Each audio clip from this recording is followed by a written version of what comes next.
we saw this solicitation for this massive contract, and it was all for munitions. It ranged from like pistol ammo all the way up to tank rounds and anti-aircraft rockets. It was like the whole range. We were going to make about 20% on that contract, $60 million in profit. My guest today is a man named David Packouz. David is a former weapons trafficker. His story was portrayed by Miles Teller in the hit movie War Dogs. David was a young entrepreneur from South Florida when the Iraq War began in 2003. Through a shady childhood friend, he got into the business of selling arms and ammunition to the federal government. AK-47s, rocket launchers, grenades, anti-tank shells, and hundreds of millions of rounds of ammunition. Whatever you needed, he could get it for you. David was in the business of war. In today's episode, he exposes how the international arms trade, both legal and illegal, actually works, and shares stories from his experience working with foreign militaries, unscrupulous middlemen, and even the Albanian mafia,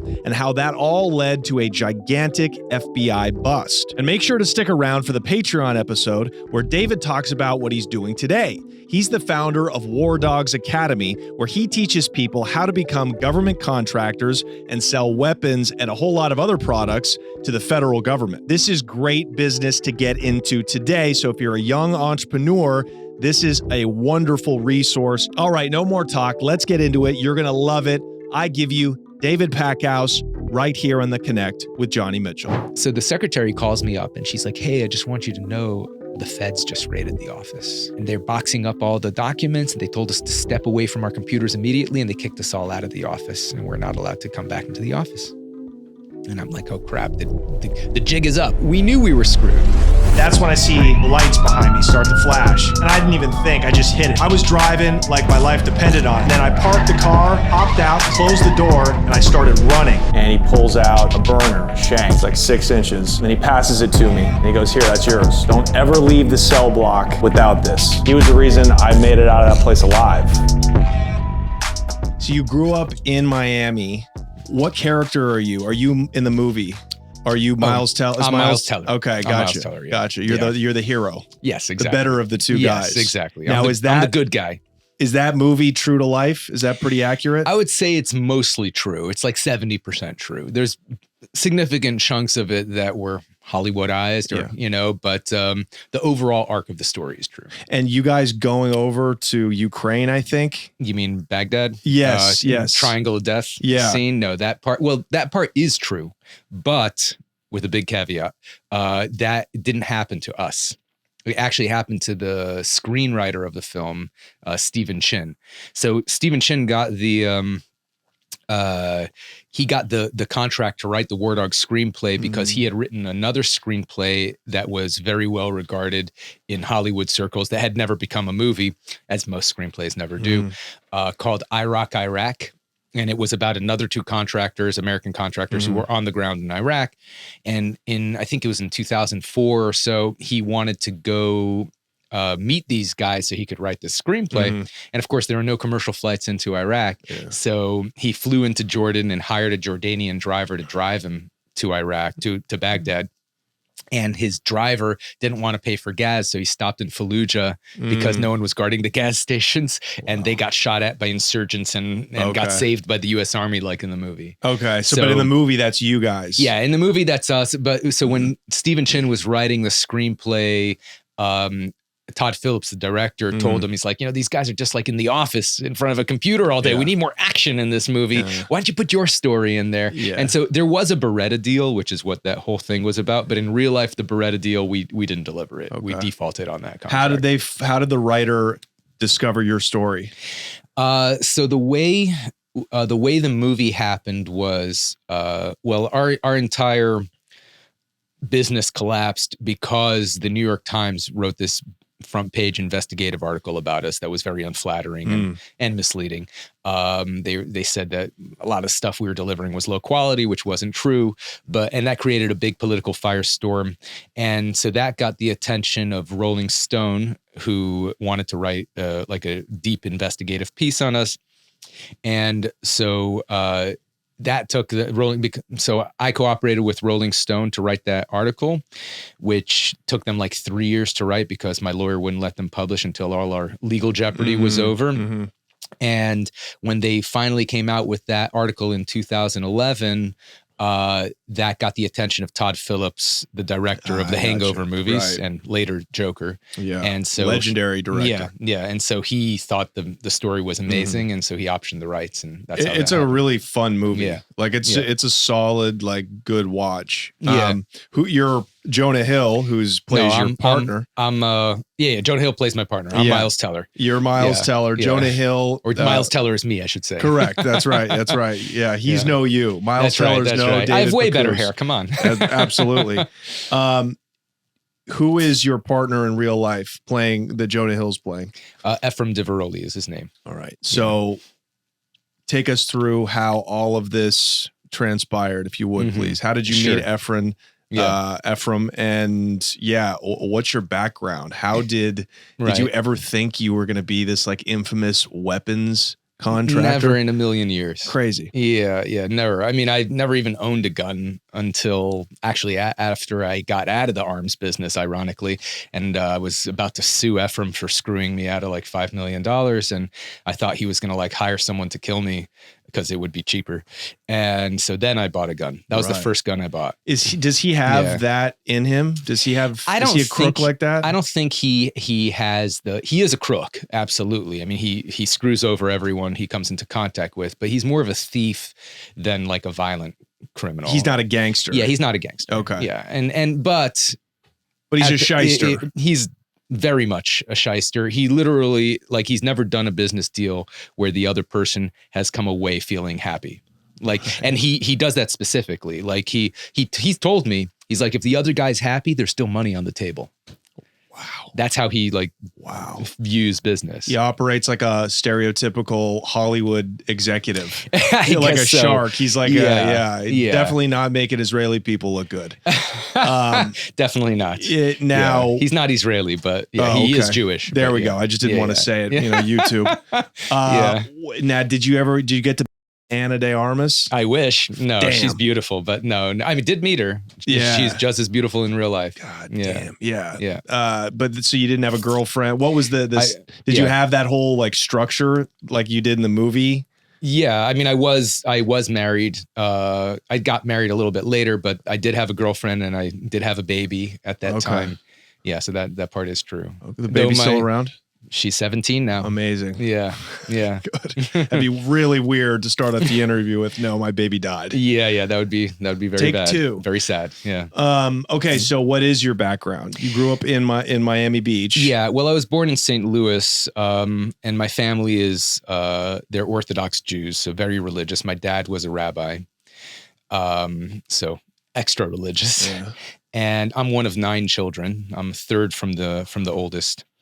And born in St. Louis, but only lived there for a few weeks as a baby. And then my family moved to Israel for my dad's work. What kind of work was your dad in? He's a rabbi. So so it's a professional rabbi. It's a professional rabbi. How do rabbis in the Orthodox community make money?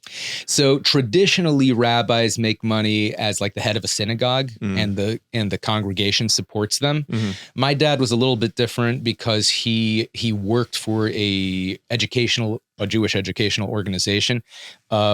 Ironically, their entire mission was to make non-religious Jews, bring them back into the fold and make them religious. So it was extra hard on him and on me when I decided I didn't want to be religious and went the other way. It was kind of like a rejection of his entire life's work. So that was very tough. And I was the first kid in the family to become not religious. Wow. To go away from to go orthodoxy. off the path, as they call it. Oh my gosh. Were you estranged from your family for a while? For a while, yeah. They didn't want me to like come over and infect the other children with my ideas. And I mean, they had a good reason to be concerned because eventually out of 9, 6 of us became not religious. So yeah. Blame Miami. Yeah, blame Miami. I'm sure they blame me a little bit, but that's okay. I feel proud of it. I feel very proud that I brought them to freedom, in my opinion. Yeah, totally. It's one of the best decisions I ever made in my life was to leave the religion. Wow. Yeah, because it's a very stifling. For people who don't know, Orthodox Judaism is it's very intense and very OCD. So like they have rules for everything. You have to pray 3 times a day in the synagogues. You have to go synagogue 3 times a day. And it's not just like any prayer where you like close your eyes and talk to God. You know, you have to do a specific prayer in Hebrew from a book. You're in there bowing with the book open. Exactly. And it's a whole thing. Like you have to stand up for this part, sit down for that part, bow down for that part. You know, the leader of the prayer says one thing, you say the other thing. It's like a very ritualized, same thing every day for your entire life. So it's, and of course there's a million other rules about what you could eat, and on Sabbath you can't use electricity. So, you know, that kills your entire Saturday. And it's oppressive, you know, to women, I think a little bit. I think it's hard on some women. They have to have a lot of kids at a really young age. So they don't have to, but it is part of the culture that is a high goal in life. And so it is expected that they get married early and that they have many children. On average, Orthodox families have about like 8-9 children. That's an average. Like one of my uncles has 10 kids. Another one has 11 kids. So it's like 9 kids in my family. That's average. Yeah. It's like old school Catholicism. Yes. It's like what my dad had. My family's had my dad, you know, that was like Ohio in the 50s. Exactly. But that's modern day. Orthodox Jews are really cranking them out. They're business people still. Orthodox Jews still have business. This is how they support themselves. You go to neighborhoods in Brooklyn, you see that it's very insular, but they do business with other people. What about weapons trafficking? How would they think about that? Or do they care? Like, could you have stayed in the faith, but also become an arms contractor? It really, that's more of about like who you're selling that to, right? So, you know, people who sell weapons, they get a bad rap, so to speak, because weapons can be terrible and they can kill people, but they could also defend yourself from getting killed by other people. So, you know, a knife can chop vegetables or it can chop your neighbor's throat, right? So it's really there's all not a how taboo again. There's not necessarily a taboo in Orthodox Judaism against certain kinds of businesses. I mean, maybe against certain, like probably porn-related businesses would not go over well. There's definitely taboos against that, but not against the arms business per se. Okay. No. Okay. Yeah. So it was strictly a decision to leave the faith is what alienated you from your parents. Yeah, that was well before I got into the arms business. How old were you when I left the faith? So I was kind of going back and forth throughout my teen years, but the final nail in the coffin, so to speak, was when I went to university and took a general anthropology course when I was about 20 years old. And I realized that many different branches of science contradict the Orthodox Jewish interpretation of the Bible, right? So the way Orthodox Jews see the Bible is that it's word for word the word of God, right? And therefore it's all 100% true and there isn't a single mistake in there, etc., because God wrote it, right? It's literal. It's literal. They believe it literally. They believe that Moses got it from God on Mount Sinai and, you know, word for word, it's unchanged since then. And that's why you have to follow the rules, you know, the laws of the Bible, because that's the word of God. And there's some things in the Bible that are in big contradiction with science. Like the most glaring example is the story of the flood and Noah, right? You know, there's the story that Noah built an ark and in the Bible it says the waters rose 15 amos, which is a unit of measurement, above the highest mountain peaks, killed everything that crawled upon the earth except for Noah and the people and animals in his ark. And that happened. It gives a specific date for it. It's about 4,000 years ago. And we just know that's not true. I mean, there's no record of mass extinction that happened 4,000 years ago. I mean, there's mass extinctions that we see in other time periods, but not 4,000 years ago. Like we see it millions of years ago. The dinosaurs, 63 million years ago. Nothing 4,000 years ago. There's Chinese civilization records that go back 5,000 years, and they didn't get killed out by the flood. The animals in Australia have obviously been separate from the animals on the mainland in Asia for like 40 million years. And that's a, genetic drift. You see the way languages evolved, the science of languages, of how languages have separated. You could trace at what point in history different languages have so there's many different branches of science that contradict that story. Gosh, that's what they're trying to sell in the Old Testament. Because I literally am reading the Bible right now. I just read Noah. Right, I just read the story of Noah. They're trying to say that was only 4,000 years ago. That's what it says. That's so crazy, because even like a casual reader of history could tell you we were already out of the hunter-gatherer period 4,000 years ago. We were farming 4,000 years ago. I mean, in the Bible, they're also farmers. So so they skip. But I mean, come on, everybody knows that history goes back way longer than 4,000 years ago. Right. I mean, written history goes back about 5,000 years ago, but there's archaeological evidence that goes back well before. Right. And if the story of Noah had happened the way it says it in the Bible, which is what Orthodox Jews believe, that it's literal, we would have seen a massive amount of evidence for it. We would have seen mass extinctions all over the world in the fossil record. We would have seen a break in civilization in India and China.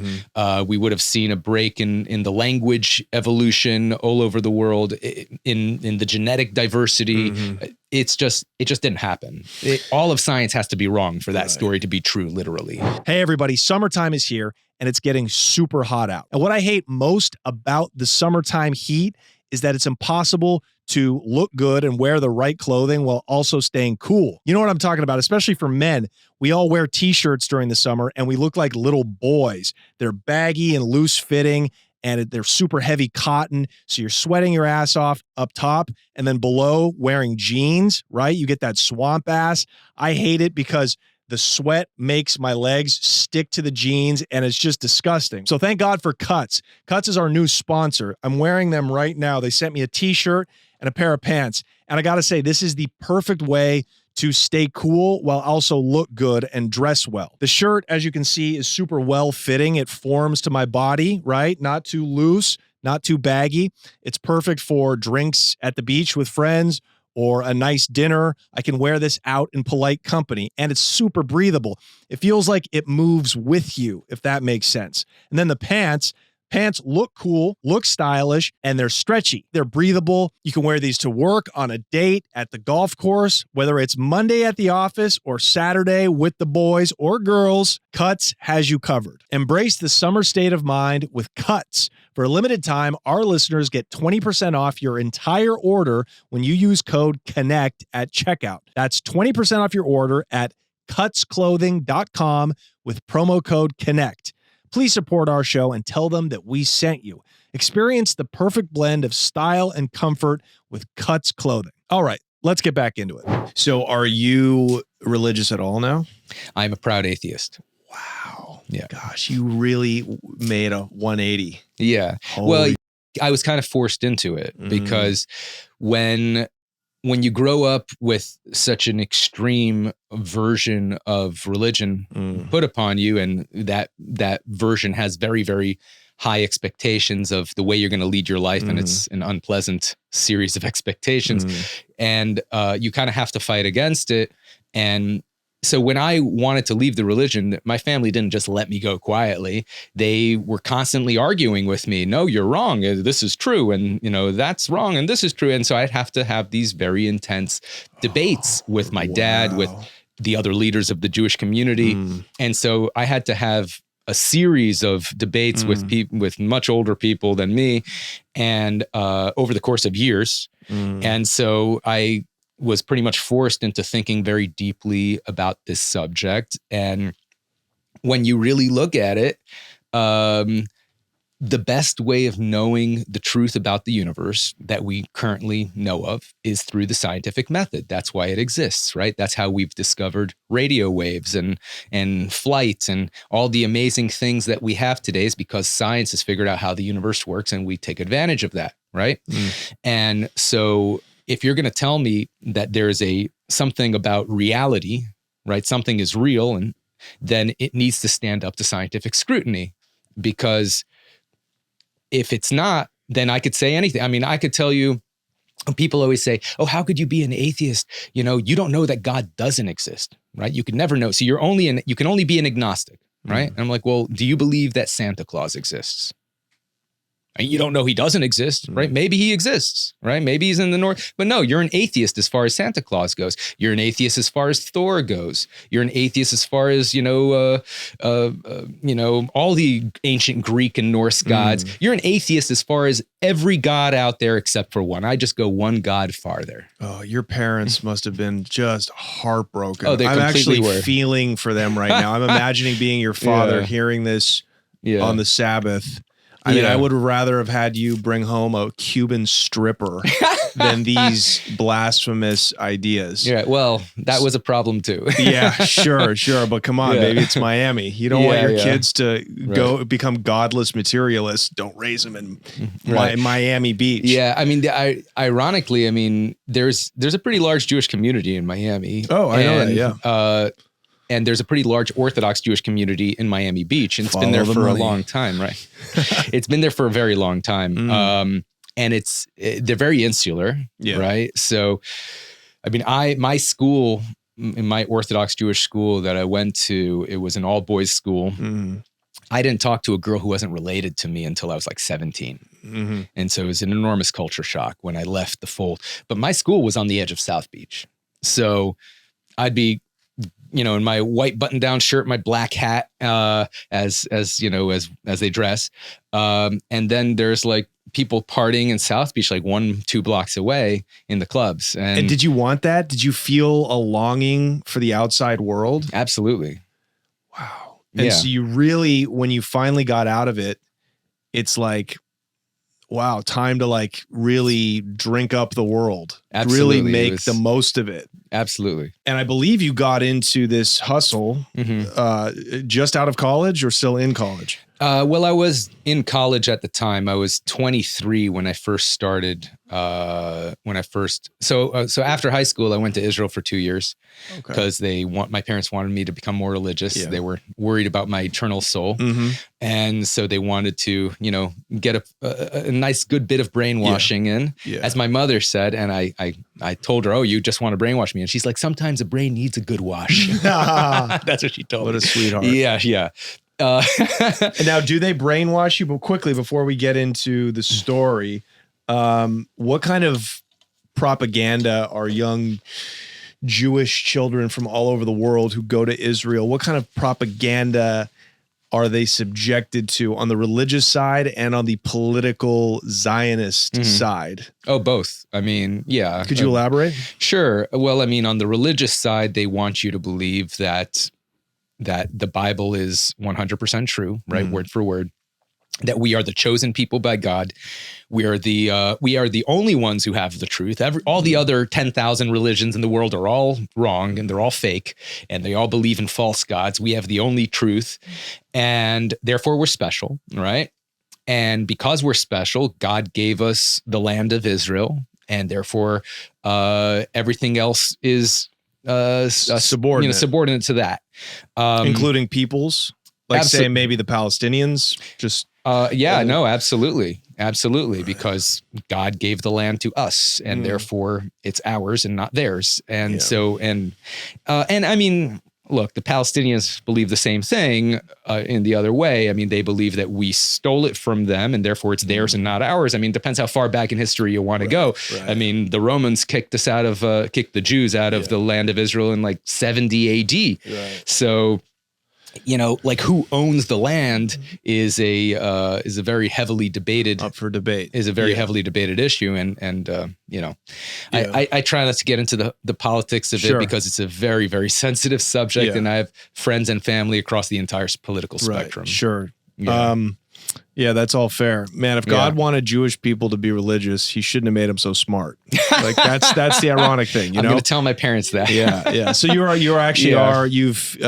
you've mended fences with your parents. Yes. Oh, that's great to hear. Yeah. No, I'm on very good terms with my family. Okay, great. Yeah. And took a few years, but eventually and you brought 5 other kids along. Yes, but they eventually forgave me for that. And there's been healing and No, we're all on very good terms now. And there's some beauty, I think, to Orthodox not just Jews, but all religions. There's, absolutely. There's something really insidious and soul sucking about the material world, about capitalism, about America, that the Orthodox just reject. Right. So have you taken away the good parts of it? So that's another thing people, confuse is spirituality and religion, right? They're not the same thing. So spirituality, in my opinion, is your internal experience, right? Your connection with yourself, with the universe, with your place. Say it, David, higher power. I mean, it depends on your definition of higher power. That's right, but it's up to you. Well, I mean, if you define it as anything, it can be anything, right? And I think that you can get spirituality through meditation. You can get spiritual experiences through walks in the woods, through music, through close conversations with friends. So there's many ways of achieving spiritual experiences. Religion is a organized set of rules and philosophies, right? It is a claim on reality. It is a claim of this is how the universe works and this is what you should do, right? That is what religion is. Now, religion claims that this is the only way to achieve spirituality, and I think that's very wrong. It's not. You can be an atheist like myself and be very spiritual, and I have very many spiritual experiences I have had throughout my life, and I believe that I am personally very spiritual, and I continue to have very spiritual experiences, and I seek that out, and I appreciate and value that to a great extent, but I don't need a structured religion to tell me how to do that. Now, I think that there is a lot of wisdom in most religions have wisdom within it. And you can achieve spiritual experiences through religious practices. And all religions have practices that you could achieve various spiritual experiences, but you don't need the religion to do that. Right. You can achieve spiritual experiences without it. And I think that you can take away the good parts of religion and have the benefits of it without all the bad parts. Sure. Okay. Well, tell us about these guns, man. All right. So once upon a time, no. God made man. Yeah. Oh, here we go again. Here we go. Yeah. I read that book way too many times. Yeah. So let's see. So where'd you go to college? Right. So I went to Israel for 2 years, because they wanted my brain to have a good washing. And then I went to University of Florida in Gainesville. It's central northern Florida. I realized that I needed to make money while I was in college. So, because my parents weren't gonna support me, and were you middle class? Yeah. Okay. I mean, I would consider. I mean, I think my dad probably would have gone into the upper middle class, but because we had 9 children, we were solidly high middle overhead. Middle class. Okay. We had neighbors who were doing way better than us, but they had like 2 kids. Okay. You know what I mean? Right. So yeah, 9 kids are expensive, especially when you pay for their private Jewish school. Yeah, absolutely. So all the money goes to that right there. So yeah, I went to University of Florida, only lasted there for a few semesters, and then I realized I needed to make money. And I'd always had in the back of my mind that I wanted to study massage therapy, because I know, where does that come from? So while I was in Israel, as I said, I didn't talk to a girl until I was like 17 years old. So I was very, very awkward, very low level of social skills, because I just didn't grow up with that. And while I was in Israel, it was like the first time I really started interacting on a regular basis with girls. And there was this one girl who I had this big crush on. Of course, I didn't, know how to do anything about it. But we went to this music festival, and a group of us, and at the music festival, there was a massage school had set up this tent where they were giving out free massages. And I got the first professional massage of my life, and it was amazing. And after we were leaving the tent, she also got a massage, and she goes, "Oh my God, that was so amazing. Any guy I'm with has to know how to give good massages." And right then I swore to myself, I'm going to learn how to give good massages. And so when I went to University of Florida, I realized I needed to get a job. And all my friends were working like waiting tables or flipping burgers or whatever, making close to minimum wage. And I realized, massage therapists, they make like $75-$100 an hour, right? If you're working privately, one massage, you make more money than an entire day worth of flipping burgers. And it's got the additional benefit that girls seem to like it. So I decided to go to massage school. And so I put university on hold, went to massage school in Miami. And then I realized there's not going to be any massage clients up in Gainesville, which is a tiny little college town. And so I stayed in Miami, started working as a massage therapist part-time, went back to school studying chemistry. Really? Yeah, chemistry, yeah.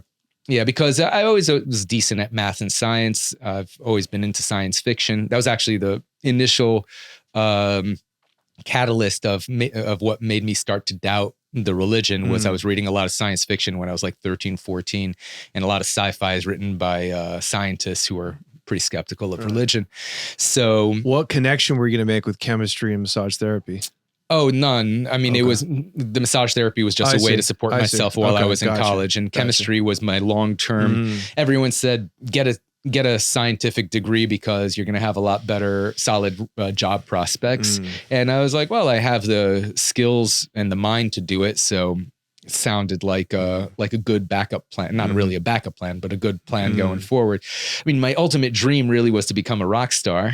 Yeah. Because as I think every young man dreams. Looked up to Modest Yahoo. Exactly. Well, yeah, not so much him, but yeah, like I was a very big fan of like the grunge era bands. Sure. So I loved like Alice in Chains and Nirvana and Pearl Jam and Soundgarden and all that. That's what the music I grew up on. So when I was 15 years old, I started playing guitar. And it was actually Nirvana, Smells Like Teen Spirit that inspired me to play guitar, that rocking guitar part in the beginning. And so I was like, oh, I need to learn how to play guitar. And now jumping forward, you have a business that makes equipment for musicians. Exactly. For rock bands. Yes, absolutely. Yeah, that's awesome. Yeah, it is. It's really awesome. Cool. And I actually got to meet some of my musical idols through that business. It was actually really cool. Like who? So we'll jump ahead. Yeah. So I made a product called the Beat Buddy, which is the world's first. It was my first invention. Is the world's first drum machine in the form of a guitar pedal. So you could control the drum beat hands-free while you play your guitar. I actually had this idea while I was under house arrest for the whole War Dogs scenario because I couldn't jam with any drummers. And so I bought a drum machine, which is a tabletop thing. But every time I wanted to change the beat, I'd have to press a button on the machine and then go back to playing my guitar. And I thought I need something that's hands-free so it doesn't interrupt the flow of the music. And nobody was making anything like this. And so I got a patent on it and developed this product called the Beat Buddy, like your buddy that plays the beat. Right. So now we're seeing your mind. We're seeing your mind, which is scientific, right? You got the logic and the fundamentals of a scientist. Yeah. Oh, so let me just finish it. So you asked me who I met. So at a trade show, it was like maybe a year after the Beat Buddy came out. So it's like 2015, because we came out in 2014, about 10 years ago. I had a guy come up to me and he's like, oh, you made the Beat Buddy. I recognize you from the videos. He's like, I'm Mike Inez. I'm the bassist of Alice in Chains. Wow. He's like, I just bought your Beat Buddy 2 months ago. And I've been writing all my new music on it on the road. And I was like, I learned to play guitar listening to your music. It was so cool. That's mind-blowing. It was so cool. Yeah. And then, so like when they came to Miami, he gave me backstage passes. I got to meet the band. It was super cool. They're like one of my favorite bands in the world, Alice in Chains. Wow. So yeah, so that was super cool. You could have just been praying on Saturdays, man. Why didn't you just stay? You know, look at you. Right. No, that's amazing. Hey, everyone, just a quick intermission. I want to tell you about my stand-up comedy dates this summer. July 19th and 20th, I'm going to be in Chicago, Illinois at the Comedy Bar. Come on out. I got 4 shows there. And then in September 27th to the 29th, I'm going to be in Vegas doing Skankfest. I'm on a ton of shows there. That's the greatest comedy festival in the world. Get tickets at linktree.com/Johnny Mitchell. Once again, that's linktree.com/Johnny Mitchell. I'll see you on the road this summer. All right. So you're in college, you're giving massages, giving happy endings. No, I was not, for the record. Yeah. So how did this progress? Yeah. So the way it happened was I've always been like entrepreneurial. And my first business actually was when I was 6 years old. I don't know if you want me to get into that. Sure. But it was my first business. We were living in Israel at the time, and we lived in this apartment building that didn't have a garbage chute. And so you'd have to, and there's no elevator either. So you had to take the garbage down the stairs and out to the dumpster on the corner and toss the trash out. And so my mom asked me and my older sister, who's like a year and a half older than me, to take the trash out. And we were complaining, oh, we don't want to take the trash out. And my dad came by and he's like, oh, what are you guys complaining about? You know, you're looking at this all wrong. You know, you think this is a big chore, but it's really a big opportunity. And we're like, what are you talking about? And he's like, look, nobody else wants to take the trash out either, right? So why don't you go to all the neighbors and offer them a service? You could take out their trash, you know, don't throw out the trash every day, see every other day. And you charge them, I don't know, like a shekel a week, which is about a quarter. And we're like, oh, that's a great idea. You know, we could make some money. And he's like, yeah, it is a great idea. Now, why don't you practice and take your mother's trash out? Yeah, hit the bricks. Yeah. And so we went to all the neighbors and we signed up like 8 neighbors. And we were taking the trash out. And at the end of the week, we told our dad, like, this is way too much work, because we had to like we were small. So we had like this wire, cart on these wheels, and we have to put the trash bag in the cart and like take it down the stairs, ka-chunk down the stairs, and then like swing it up into the dumpster, which was like way, higher than us. And so we told our dad, oh, this is way too much work. And he says, well, what if you were making twice as much money? Would you want to do it then? And we're like, wow, for twice as much money, yeah, we would do it. And he's like, so just tell them that you're raising the price to 2 shekels a week and 50 cents. And we're like, we can't tell them we were raising the price. We just told them a week ago that it was 1 shekel. And he's like, look, if you don't raise the price, you're going to quit anyway. So you might as well give them the opportunity to pay what you're willing to do the work for. We're like, okay, that makes sense. So we go to all the neighbors. We say the price is now double. And most of them were like, yeah, no problem. 50 cents a week, not a big deal. One neighbor quit. And from then on, we saw their daughter take out the trash, which he'd never done before. They realized, why are we paying the neighbor's kids when we have a perfectly fine kid of our own? And one neighbor complained in standard Israeli fashion, what, you can't just double the price? This is crazy. This week you put it up 5 cents. Next week you put it up 10 cents. Double what you do. This is crazy. And we're like, no, we stuck to our guns. And he's like, fine. And he agreed to the, wow. So that was our first business. So you've always found a need or a niche, and you've coupled that with an invention. Like you have a company now that you invented. It's like a flossing, that's right, brushing Instafloss product. Yeah. So, but weapons contracting for the government, I don't know that tracks your other businesses, this is why this story is so interesting, is that this kind of goes off the path of your style of entrepreneurship. So yeah, let's tell us about how this came to be. Right. So around that time, I was like 22 or so. This was like in 2003 or so. All right. So we just gone into Iraq. Yeah. And there, digital cameras were becoming a thing. There was the switch from like film to digital cameras. I bought a digital camera, but SD cards were super expensive back then. So I kept on looking for a better price in an SD card. And I realized that I could buy it in bulk from China and sell the rest of the SD cards on eBay and make a decent profit. Yeah. So I started doing that. And then a friend of mine that I knew from Israel, I told him about the SD card business, and he's like, oh, I'm actually selling bed sheets and towels to nursing homes. But I'm buying from distributors in the United States, and I know they're buying it from overseas. So if you find a supplier overseas, you seem to be able to find suppliers overseas, I'll buy from you if you give me a better price. So I looked for bed sheets and linens, found a great supplier in Pakistan. started selling to him, and started selling to other nursing homes and hospitals, started doing pretty well. And did that for maybe like 9 months or so. And then I bumped into my old friend, Efraim Diveroli, who in the movie is played by Jonah Hill. Yeah. How did you know Efraim? So I met Efraim. Efraim was also from an Orthodox Jewish family. We didn't go to the same school, but our families went to the same synagogue. Boy, he really got away from it, didn't he? I mean, you got away from the religion. He got away from the religion and the values and the morals. Yeah, absolutely. Wow. Was he was his background one of abuse, or did he have shady parents? Like, how did he get that way? So his parents are actually normal people, particularly his dad is a super nice guy. His mother, is also very nice, but like she tended to be kind of the standard Jewish mother where she would blame all her son's problems on all his bad influence friends. Like she thought I was the bad influence on her son, and everyone knew that it was the other way around. Right. But that's how it goes. So the way that happened, so we met in synagogue because our families went to the same synagogue. Neither of us liked to pray, so we'd sneak out. Yeah. And he's actually 4 years younger than me. Okay. So I was friends with people who were 2 years younger than me, and they were friends with him. And that's kind of how we got into the same friend group. When he was 16 years old, he got caught smoking weed in his Orthodox Jewish school, and they kicked him out. And so his parents said, well, look, if you're not going to take school seriously, you're going to find out what life is really about, and you're going to join the workforce. So you're going to go work for your uncle in LA. And his uncle owned this big, I think still does, big pawn shop in South Central LA.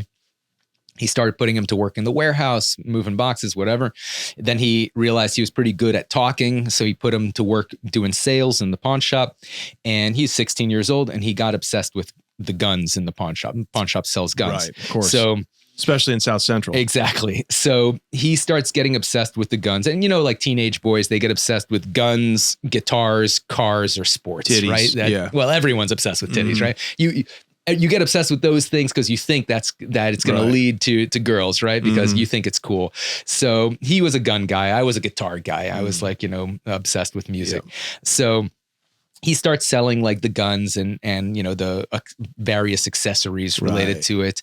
A lot of cops would stop by the pawn shop to buy various things. His uncle would love to schmooze with the cops and give him special deals. And the cops said, well, if you really want to sell on a larger scale to the department, you have to go through the official bidding process. And that's how he got into government contracting. So the way the government buys things is they are required to, by law, put it up for open bid. So they post on their website what they want to buy, and people who want to sell it to the government, they give them their best price, and the government decides who's the best value, the combination of price and reliability, quality, etc. And then they get awarded the contract to sell that thing. So his uncle starts bidding to the local and state police, gets Efraim to help him with that stuff, and he learns how to do the government contracting like that. Works for his uncle for about 2 years, then they have a falling out. They each claim the other screwed them, like out of like 70 grand. They're both known to be scumbags in the industry, so I believe them both. Yeah.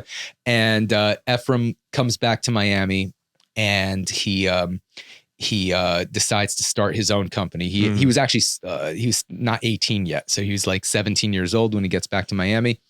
He takes over one of his dad's businesses that his dad incorporated, a business called AEY Inc.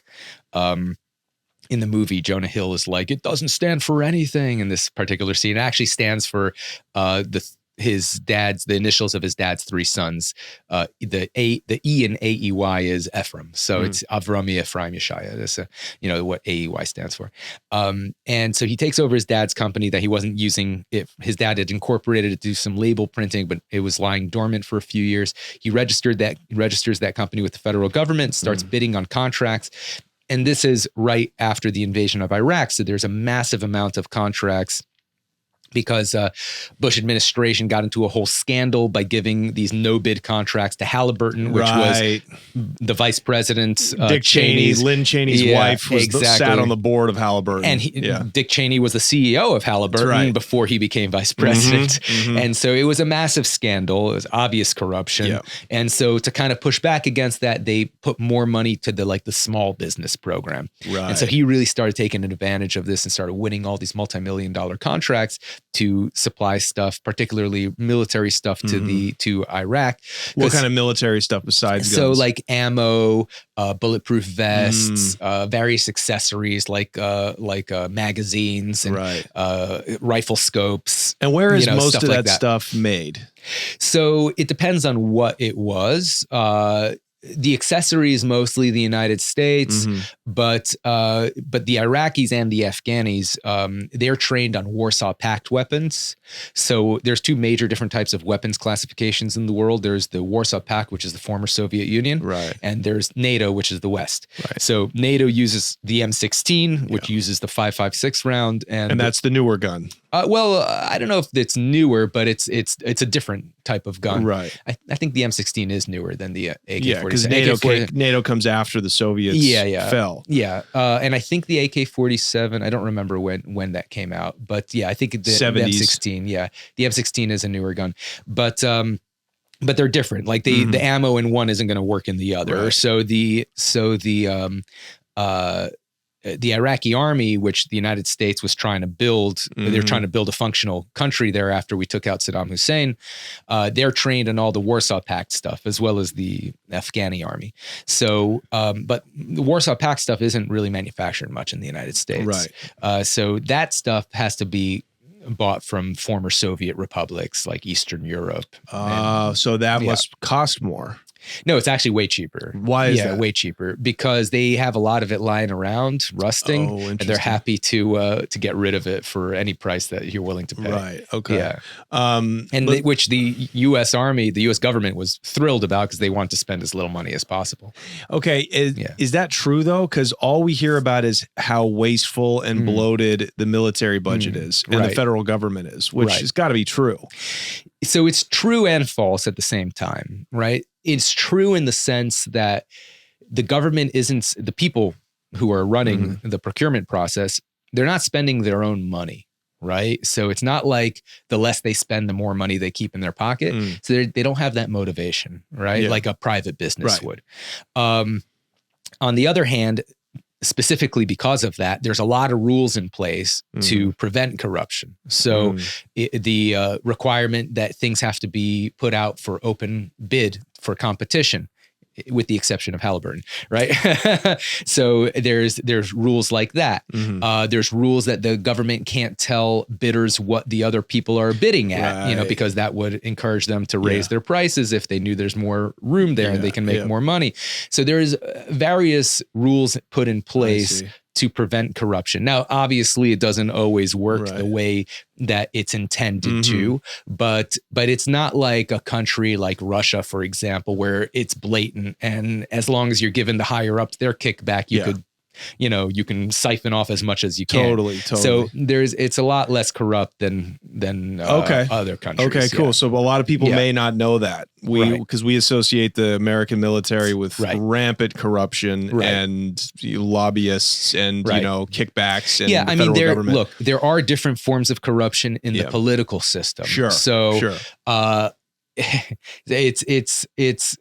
It's different here. It's different here. You can't just hand a politician a wad of cash and say, do this, right? You could, however, run a fundraising campaign for them and invite all your rich friends to donate the maximum amount and then say, it would be really nice if you would do this. And these are the reasons I think it's in the country's best interest for you to do this. And, I'm also planning on doing a fundraising event for you, next month. So, let's stay friends. It's a big wink, wink. Yeah, wink, That's wink, what it is. It's very white collar, our corruption, our clientelism, if you will. Exactly. We're a client state. Yeah. So it's not direct, but it is pretty indirect. But for it's directly indirect. For private citizens who want to sell to the federal government, it's not very corrupt. There's quite a few checks and balances. Yeah, there's quite a few checks and around balances.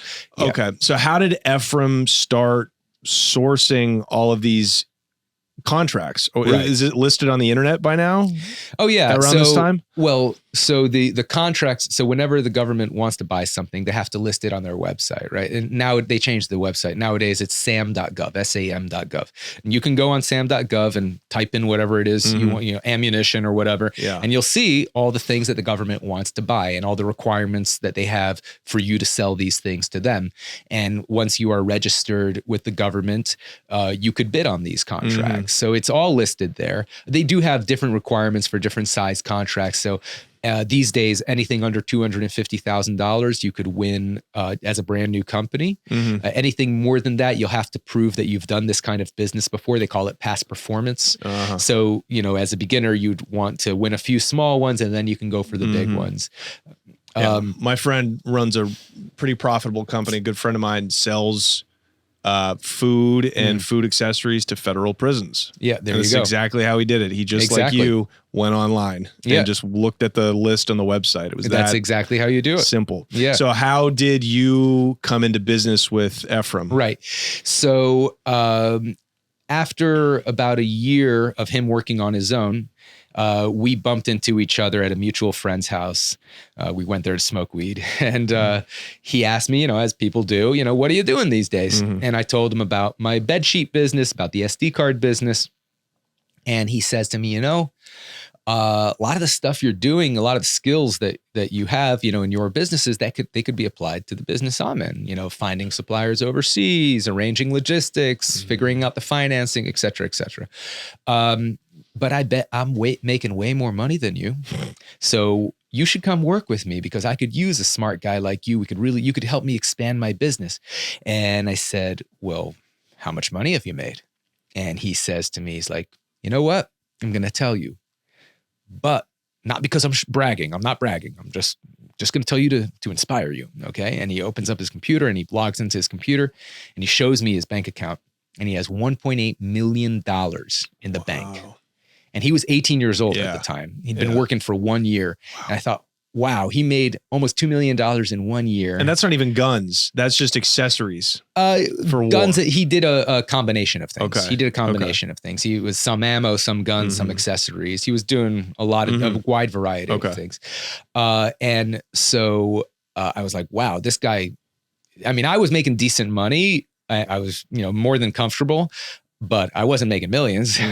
And so I thought, well, he obviously knows something I don't. I said, okay, I'm in, teach me what you know. And so he started teaching me the whole federal contracting system, how to identify solicitations that we have a chance of winning, et cetera, et cetera.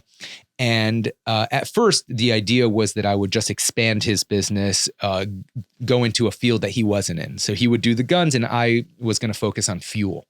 Because fuel is a very large business, a lot of money spent on fuel, and it's something that's a consumable, so it's constantly needed to be replenished. And so the government actually lists fuel as something they're looking to buy from contractors? Absolutely. Why don't they just go to BP or Texaco or whatever oil giant Good question. is around? Right. So why don't they do that for everything, right? Why don't they go to Winchester to buy the ammo or, or whoever? Yeah. So they do go directly to a manufacturer when it's a very specific item that only that one manufacturer can make. So they call that a sole source award, right? So when they want to buy an F-35 fighter jet, they have to go to Lockheed Martin. Yeah. They're the only ones who make it, right? And they have special rules for the sole source. Usually it's like a cost plus kind of thing where, the manufacturer will show them what their costs are and then they add a specific profit margin. Yeah. Of course, that has all sorts of bad incentives for them to increase the cost. And that's where a lot of the bloat comes from. But for a fungible good, right? Something that's the same no matter where you buy it from, like fuel or ammo to a lesser extent. They don't really care who they're buying it from. They just want the best possible price. And sometimes the BP or Chevron is the best price, but sometimes not, right? Because like, for example, let's say they wanted to buy clothing, They could go to the clothing manufacturer and say, manufacture these, 1 million pairs of pants for us, right? But there also could be the case where, let's say Macy's has 1 million pairs of pants sitting in a warehouse that they're desperate to get rid of. And they're willing to sell it below the cost that they paid for it because they just want to clear out their warehouse and they need the cash. So it makes sense for the government to put it out for open bid because they don't know what's out there and they don't know the various economic incentives of the various suppliers. So they know they get the best price when it's competition rather than going directly to the manufacturers. So how would someone like you undercut BP? Right. So a lot of times the large companies, they don't even bother to bid on the small contracts because it's just not worth their time. So, and there's even, and not necessarily even BP, but there's like distributors and stuff like there's a whole network of fuel distribution network. And sometimes they just don't bid on things and sometimes you can get those contracts and just be very competitive. Sometimes they'll be using a transportation company that is not giving them a great deal. And so you can get a better price than them because you have a more competitive transportation company. So there's various ways of how are you doing it? So pretty much the way the process is you just go on the internet, on Google, and you search for sources of suppliers. You go as far deep in the Google searches as you can, build a whole spreadsheet with all the suppliers there, and go not just the Google, but also like trade directories have a large amount of suppliers listed, and you ask people for references. You can go to trade shows to build connections. There's various ways of building sources for suppliers, and then you ask them all for the best possible price. You negotiate as hard as you can with them, and Efron was really good at that. He was a very good negotiator, and you knock them down in price as much as possible to be competitive as possible, and then you put the maximum profit you think that you can win this contract under, and that varies depending on how well you know the industry. If you know the industry really well, and you know who you're competing against, and you know about what profit margins they put on their stuff, you could try to undercut them. If you don't know the industry well, you're pretty much just shooting in the dark.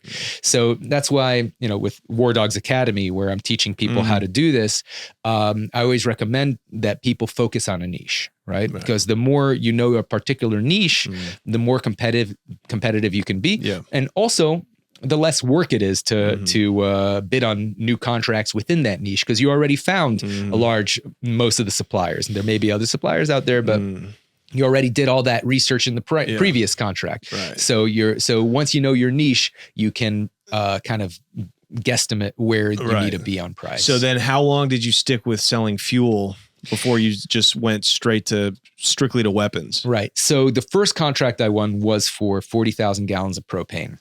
It was delivered to an Air Force base in Wyoming. We were splitting the profits 50-50, Efraim and I, at the time. And so my end of the deal, I made like $8,000, which wasn't bad for like 2.5 weeks worth of work or so. Then I started working on some other things, and he came to me and he said, look, I have this contract that I won. It's for rare gun parts, obsolete, historical rare gun parts. It was going to the Air Force, the Special Forces. Because Special Forces, they need to train on pretty much all the weapons out there because they don't know what they're going to encounter in the field. Right. And so, but it was like 130 different rare gun parts. And he knew that no one really wanted to bid on this contract because it was going to be a massive pain in the ass to fulfill, because you'd have to scour like every gun dealer in America to find all these things. And so he knew he could bid it at a high price, because no one else was going to bid on this thing. And he ended up winning the contract, but he didn't want to put in all the work to find all these things. And so he told me, look, work on sourcing the contract, because he already won the contract. Work on sourcing this and we'll split the money with that. And so that's how that was my first like weapons related contract that I worked on. And I worked on it. It took me like a good 2.5 months to like complete that contract. Made a decent amount of money on it. And how'd you find those rare weapons parts? Pretty much just calling every gun shop in America. Wow. It was a lot of work. It was a lot of work. A lot of emails. So you could Google, but also the ATF has a federal firearms list that you can get that pretty much lists every licensed firearms dealer in America. And it's a lot. It's like 30,000 people. But it's just, all of this is basically public information. Yeah, this is all public information. This is not secret. Right. No, there are we did get some sources from references, like you'd know somebody and be like, oh, I want to introduce you to that person or whatever. We'd meet someone at a trade show. So those like connections like that wouldn't necessarily be on the internet, but we always started with the internet. Whatever was public information, we'd start with that. Okay. So how did it go? How did it evolve from there? Right. So then I worked on a whole bunch of random contracts that I lost because that's very common in the government contracting sphere because it's a competition. Yeah. So you usually lose more than you win and you just have to be okay with that. And I worked on a vehicle contract, on food, on some clothing contracts, and I lost like a few of them in a row. But it kept on working. And then about like 9 months in after I started working with him, we saw this solicitation. A solicitation is a request for a quote, right, by the government for this massive contract. And it was all for munitions. It wasn't for the weapons, just the munitions. And it was going to be paid for by the U.S. Army and going to be given to the Afghan National Army and the National Police because they were arming Afghanistan. And the idea back then, this was in like mid 2006, they put out the solicitation. George Bush was president and he was super unpopular. And they figured that next president is probably going to be a Democrat, which they were right about Obama. And they thought that next president, Democrats are definitely going to pull out of Afghanistan immediately, which they were wrong about. It took until Biden to pull out. So they figured, well, if the next president is going to leave the Afghans high and dry, they didn't want the Afghan government that they built there to collapse and the Taliban to take over. So they decided, which ended up happening, we got to get them a lot of weapons. Right. We got to arm them to the teeth so that they could fight off the Taliban. Turned out that it didn't really help. And now the Taliban has all our weapons and ammo and they're, but they didn't know that at the time. So they put out this contract. And it was like 30 different types of munitions. It ranged from like pistol ammo all the way up to tank rounds and anti-aircraft rockets. It was like the whole range. Wow. How much was the contract worth? So by the time we bid it, and we were by far the most competitive, it was worth just under $300 million. Holy. Yeah. And what's your profit off that? What did you build in? So we built in a 9% profit margin, but after we won the contract, Efraim renegotiated with all the suppliers and got like an extra 10% on top of that. So we were going to make about 20% on that contract. Okay, so two times 300. Yeah, it was $60 million. Yeah, $60 million in profit. Wow. Yeah, that's what we were set to make. Wow. Yeah. And how did you source all these munitions? Where do you find a tank round? Right. So this was all Warsaw Pact stuff. So it was all mostly from Eastern Europe and Central Asia. So I pretty much Googled to see which companies make this. And there are trade directories like Jane's is a very famous one. Army Technology is another one where they list all the companies that make particular items. So you can like put in tank round and see what companies manufacture that. Right. And you can contact them because they have contact. Yeah. Now, back then, they didn't even like use email because it's like former Soviet countries. Yeah. So they only had like fax machines and you'd have to like call them up. And sometimes the fax machine the number listed on their site was wrong. And you'd have to call them up and get the number and have like their phone lines were bad. So you'd have to like confirm they got the fax because it would often fail halfway through and they often didn't speak English. So you'd, have to wait for the one guy who spoke like a few words of English to come. And so it was a massive pain in the butt. Right. It took like about 2 months or so to source the entire thing. And I think in the movie, don't you guys end up going over there to meet the suppliers? Yes. Did you actually do that in real life? So yes, but like you went to the factories. Yes, but I personally didn't go to Albania. That was they combined our characters with me and one of my best friends, Alex. He was the guy who was doing the packaging in Albania. They didn't want to introduce a new character in the movie, and so they had me go over there. Okay, but I went to other places. I've been like what countries between all of these different munitions makers? Give us the countries. So I met a lot of them in Paris actually, because there was a big trade exhibition there. And every year or two, there's a trade exhibition called Eurosatori in Paris where it's a trade show and all the defense companies set up a little booth and they have, a lot of them have like the products on the show floor. So you'll see tanks on the show floor and like drones and weapons and everything. Yeah. And so I met a lot of them through there. I went to South Africa, to India. What do they make in South Africa?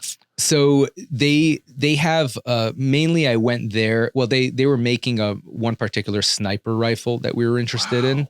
It was a really good sniper rifle, and one particular South African company. But we were also mostly interested there in seeing like if they had like old military stockpiles, and that was like where you get like the best prices is through like because the militaries around the world they always have stockpiles of munitions and weapons, just in case a war breaks out or whatever. And after a certain amount of time, they want to buy new stuff because they're not like comfortable relying on stuff that's like over a certain amount of time old, and they're willing to sell the old stuff at really good prices. Right. So we were always on the lookout for military stockpiles because the U.S. Army, with every contract, they would specify like whether or not there was like an age limit on the ammo. So with the Afghan contract, this $300 million contract, there was no age limit. Right. All they cared about was that it was functional. They said it has to be serviceable without qualification was the terms they used. So it just had to go banging out the barrel, so to speak. Right. And so we were looking for the least expensive possible stuff that met those qualifications. And what about Albania? You know, those are notorious gangsters, right? Those eastern states. And we know a lot of their weapons production ends up in the hands of criminals. What were they making? Well, so they didn't they had some manufacturing capability, but not much. So they actually got armed by the Chinese. We didn't know this at the time, but that's what ended up getting us in trouble. Albania has an interesting history. It was run by this dictator during the Cold War that he felt like he was a true communist and that the people running the Soviet Union were not, and that they were a bunch of corrupt people who were not true communists and didn't have the best interests of the people at heart. And so he took himself out of alignment with the Soviet Union and made an alliance with the Chinese, who he felt were true communists. Now, he knew that the Soviets didn't take too kindly people pulling out of their, their alignment. So Czechoslovakia is a great example. Right. So he thought that the Soviets were going to invade him. And he also, because he's a communist, thought that NATO was going to invade him too. So he thought the world's two superpowers were going to invade his tiny little country. And so he got his new best friends, the Chinese, to arm him to the teeth. And he built this vast network of bunkers all over the country and filled it with the Chinese weapons. Wow. And his Which plan, are AKs? They use Warsaw Pact weapons. Okay. But they manufacture their own. So they make AK-47s. It's all like Warsaw Pact calibers. But they do manufacture their own stuff. And so I think under license from the Soviet Union, that's how they got started. But he filled up the bunkers with all the Chinese weapons, and his plan was what he called total war, where everyone, man, woman, and child, becomes a soldier, and everyone fights to the death. That was his plan. Of course, the war never happened. He never got invaded. So when the Cold War ended, Albania was one of the most armed places on earth, like per capita. And there was a point where their economy collapsed and their paper became their money became worthless. Exactly. Money became paper. And so they were using ammunition as currency. That's how armed they were. Wow. Yeah. So you'd buy like some bread with like a carton of ammo. Wow. Yeah. So there's a total glut. Yeah. There's tons of ammo. Of ammo. So you were getting it cheap there. Right. And so at this time, Albania was trying to join NATO. And NATO, because they use different caliber weapons, one of their requirements to join NATO is that you have to use their weapon system so that all the members are interoperable, so they could all share weapons and munitions as an alliance. And so they said to Albania, one of the requirements for you to join NATO is that you get rid of all your old Soviet stuff. And so they were having to pay to get it dismantled. And they were willing to sell it for anything. They're giving it away for pennies. Exactly. Literally pennies. Wow. And we ended up paying like 4 cents a round for the AK-47 ammo. Yeah. So you flew over there to Albania and you ordered how much ammo from them? So we got the deal from a Swiss arms dealer named Henry. In the movie, he's played by Bradley Cooper. Right. And Henry was good friends with the Albanian prime minister's son. So he hooked up this deal when we were asking for where we were sourcing the contract. He gave us by far the best possible price on the AK-47 ammo. And of course, we didn't know at the time that it was Chinese. And this is a problem because our contract specifically said no Chinese munitions can be delivered either directly or indirectly under this contract. Wow. And the reason it said that was because in 1989, there was an arms embargo placed against China by the United States because there was the Tiananmen Square massacre where a lot of Chinese college students were protesting for democracy, and the Chinese government rolled in tanks into the square and gunned them down. There's a very famous picture, Tank Man, I think they call it, where a man's standing in front of a line of tanks. That's right. And so that was on international TV, and it became a massive scandal. And because of that, the United States placed China on an arms embargo. Wow. How wild is that? So you can import everything in the world from China except their munitions. Right. Okay. Or anything military related. Okay. There's a list. It's called ITAR. Okay. And that's in place to this day? Yeah. All right. Fascinating. So it's illegal for U.S. companies or citizens to buy or sell the items on this ITAR list. I see.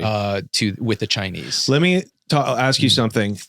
What is the difference between what you guys did, arms contractors and arms traffickers?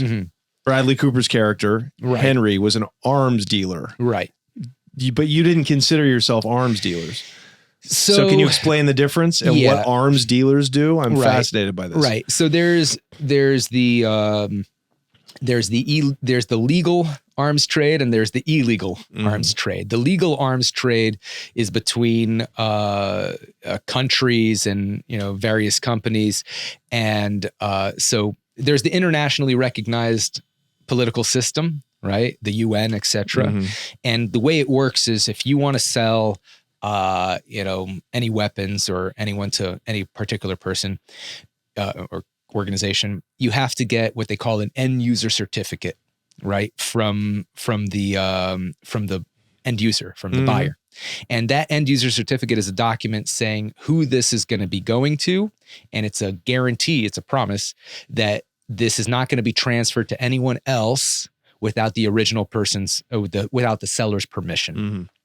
And all legitimate suppliers require an end user certificate, a EUC, right? That you're not going to get an export license from a country unless there's a valid EUC from a buyer that is approved by that country. So, and different countries have different, like for example, the United States has an arms embargo against China, but other countries don't. So it's illegal for so United States seller wouldn't accept an EUC from a Chinese company, but the Russians would, the Indians might. So, but what about an arms dealer? Like how do arms dealers operate? Right. So you're referencing like someone like Victor Bout, who's a famous Russian arms dealer. Exactly. They gave him, he was in prison in the US and was sent back to Russia in exchange for Brittany Griner, who was there for weed. That's right. That's right. The fair trade. Yeah. So Victor Bout, he's operating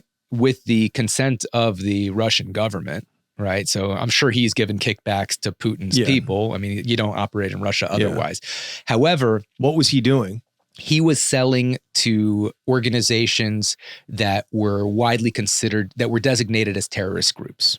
So the way they got him actually is they entrapped him they told him that they wanted to sell some weapons or ammo to the FARC in Colombia, which is designated internationally by the UN as a terrorist organization. And so they arranged a meeting with him with who he thought was going to be people selling to the FARC, and it was undercover agents, and they arrested him. That's how they got him. Okay. So that's what he was selling. So like if the UN designates an organization as a terrorist group, nobody can sell weapons. Nobody can sell them openly, legally weapons. Now, how is he sourcing his weapons? How does an illegal arms dealer source their product?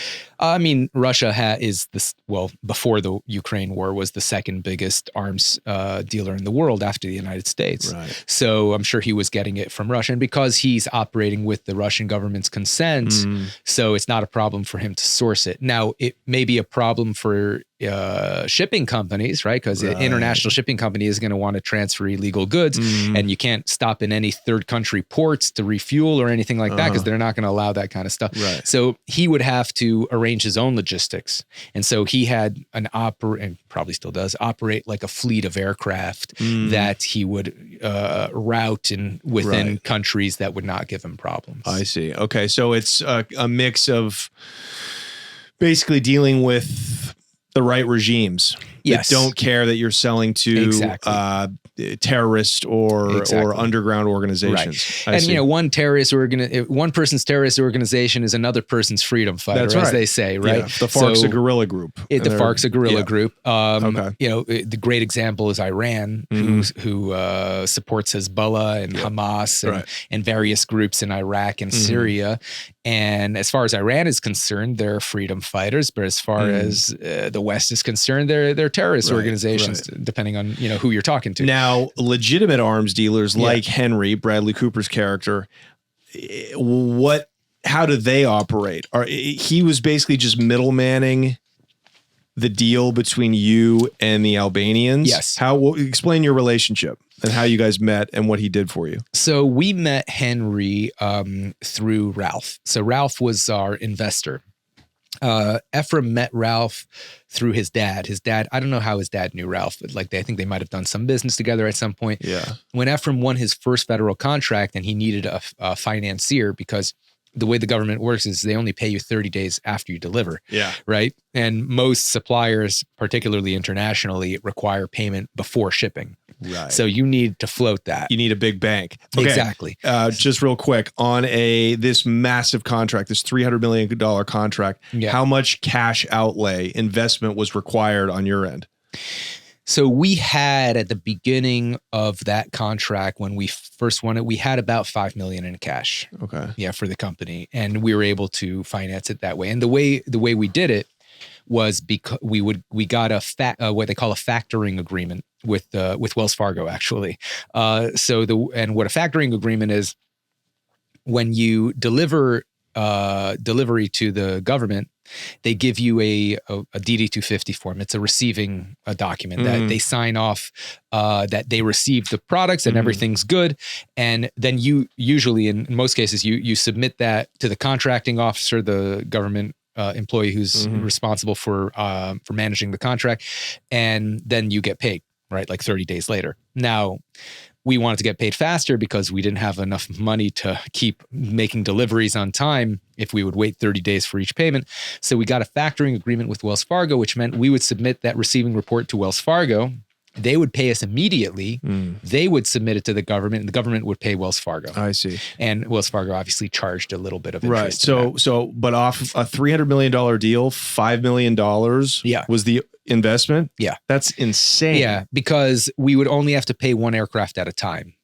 Okay. So we had to ship everything by air freight because Afghanistan is a landlocked country and it's surrounded by unstable countries like Pakistan, run by warlords and who would love to get their hands on our munitions. Right. So we had to fly everything in at great expense. Okay, hang on, put a pin in that. So a grenade pin in that. Yeah.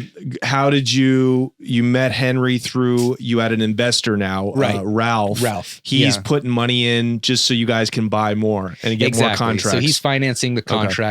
He'd known Henry for a while. I think they had done a deal where Henry had some connections, and I think the way their first deal was Henry had some connections in South Africa, and it was illegal to import weapons from South Africa because it was being run by the apartheid regime. This is in the early 90s, and they realized that the ATF only classifies the receiver of the gun as the weapon. So the receiver is the part that the bullet gets fired in. Okay. And so what they did is they bought a whole bunch of weapons from South Africa, very cheap because the South Africans were looking to get rid of them. They cut it up, removed the receiver, shipped all the other parts of the gun to the United States legally. Ralph had a factory. He manufactured just the receiver, put it all back together and made a really good profit. So that was the first deal they did together. Okay. And so when Ralph started funding Efraim, he and Efron was looking for sources for various contracts. He introduced him to Henry. Henry is from Switzerland. He had pretty much he's been doing the business since he was like 18 years old. So he's very connected all over the world. So he's got a network of connections with these nefarious or quasi-nefarious characters in all of these different states. Right. You know, in the Eastern Bloc. He's Swiss. He's neutral. So right, exactly. So meaning they have zero morals or zero ethics. We just deal whatever the money is. You know. So no fan of the Swiss people. Okay? They guarded Hitler's money, so they can all f off. So they're the ones that basically he became like a middleman. Yeah, Henry is a middleman. Okay. Yeah, he owned his own arms manufacturing company for a little bit called Bruger and Tomei. They're still around, but as according to the company, he's not involved anymore. Okay. Yeah. Okay. But he's mostly a middleman. Yeah. Okay. So how much did he make? So he just takes a percentage off of the bullets that you buy from Albania. Exactly. Okay. Yeah. Okay. So walk us through this deal. How long did it take to source all of the munitions for this big contract? To source it all, the initial sourcing to bid the contract took about 2 months. And but of course, once we won the contract, we kept on sourcing because always looking for new suppliers, always negotiating with current suppliers. So it was a constant thing. Okay, but how long did it take to fulfill it? So we won the contract in early 2007. I think it was like January 27th, 2007. I remember these particular dates. Big day for me. Sure. And we kept on, or I should say, I left about 6 months later when Efraim informed me he didn't want to pay me anything. But the contract kept going. The company, AUI, kept on delivering until March 28th, 2008. Okay, so so you're not getting them all of the munitions in one shot. No. This is like it's a constant thing. So the way they don't give you the entire order even in one shot. They split it up into what they call task orders. Okay.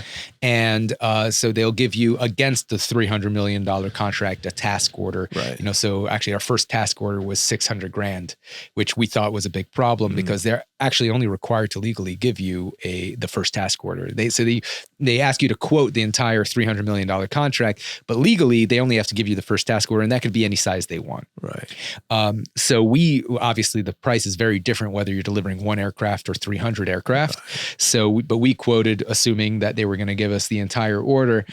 So when the first task order came after we won the contract, it was only $600K. We were like, oh, are they going to give us anything else? Because we can't deliver profitably off this. But then like 2 weeks later, they gave us a $50 million task order. So we realized they were just waiting for the money to clear. Okay. So how do you get, and these are munitions that are going to Afghanistan. Yes. So you're not, how do you get, I mean, how many bullets, like in a contract worth 300 million, just estimate, like how many rounds is that? So there were, as I said, there were 30 different types of munitions. And I think of the AK-47 ammo, which is 7.62 by 39, there was about 150 million. Holy.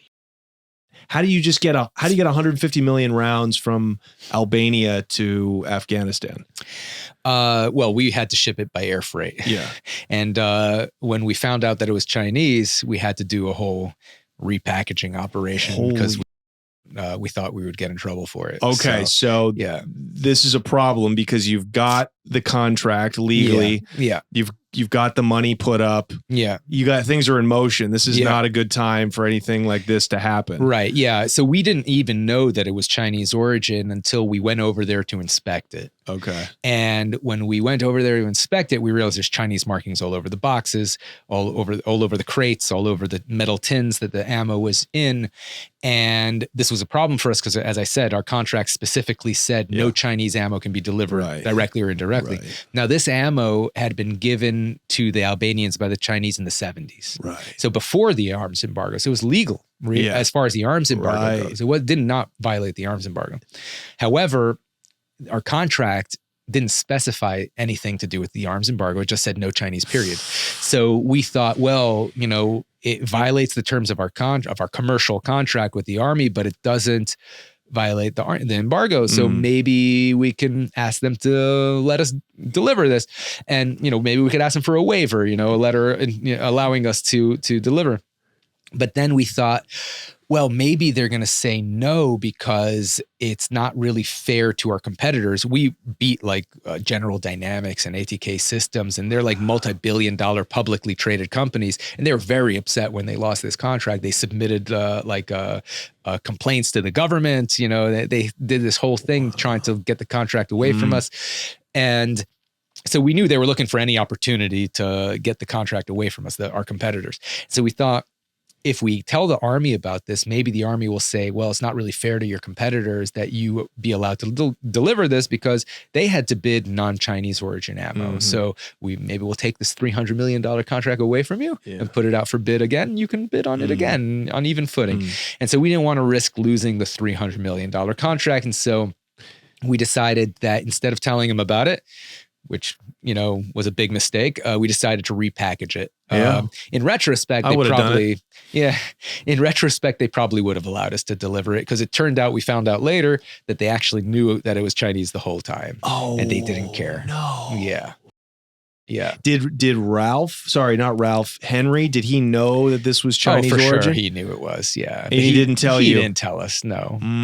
Yeah. How much did he stand to make? What percentage was he taking as a middleman fee? Right. So we found out that because obviously he wouldn't tell that to us. So we got a guy named Kosta Trebishka to an Albanian guy who owned a cardboard box factory to do the repackaging. Right. Because we had to take it. Because we also wanted to save money on shipping because we're doing air freight, and weight is the cost of air freight. And this ammo was packaged in these like heavy wooden crates and in these metal tins. So we wanted to reduce the cost because at the time there was a big spike in oil prices and we were actually going to lose money if we delivered it at the way it was. And so that was the initial reason we wanted to repack, was just to save weight on air freight. But then we found out that it was Chinese origin. We're like, okay, now we really have to repack regardless. And so we hired this guy Costa who owned this box factory to supply the boxes and to supply the labor to do the repackaging. And so he was doing the repackaging, and Efraim, who's always looking to make more money, right? He asked Costa, he's like, hey, do you know anyone in the Ministry of Defense of Albania? I'd love to find out what they're getting paid for our ammo. Because we're paying Henry and Henry's paying the Albanian MOD. And so Costa says, yeah, I actually have a cousin who works in the MOD. It's a very small country, Albania. And he's like, I'll ask him. And a few days later, he calls up Efron. He's like, yeah, the Albanian Ministry of Defense is getting paid 2 cents a round. And we were paying Henry 4 cents a round. Okay. And so that pissed Efron off to know. And he's like, he's doubling his money. They're screwing us. And now what we found out later, we didn't know at the time, is Henry was most likely paying kickbacks out of his end of the deal to the politicians, right? That's, to the Albanian prime minister's son and to that network. There was also the Albanian mob was involved. And so Efraim got really pissed and he decided he wanted to cut Henry out of the deal.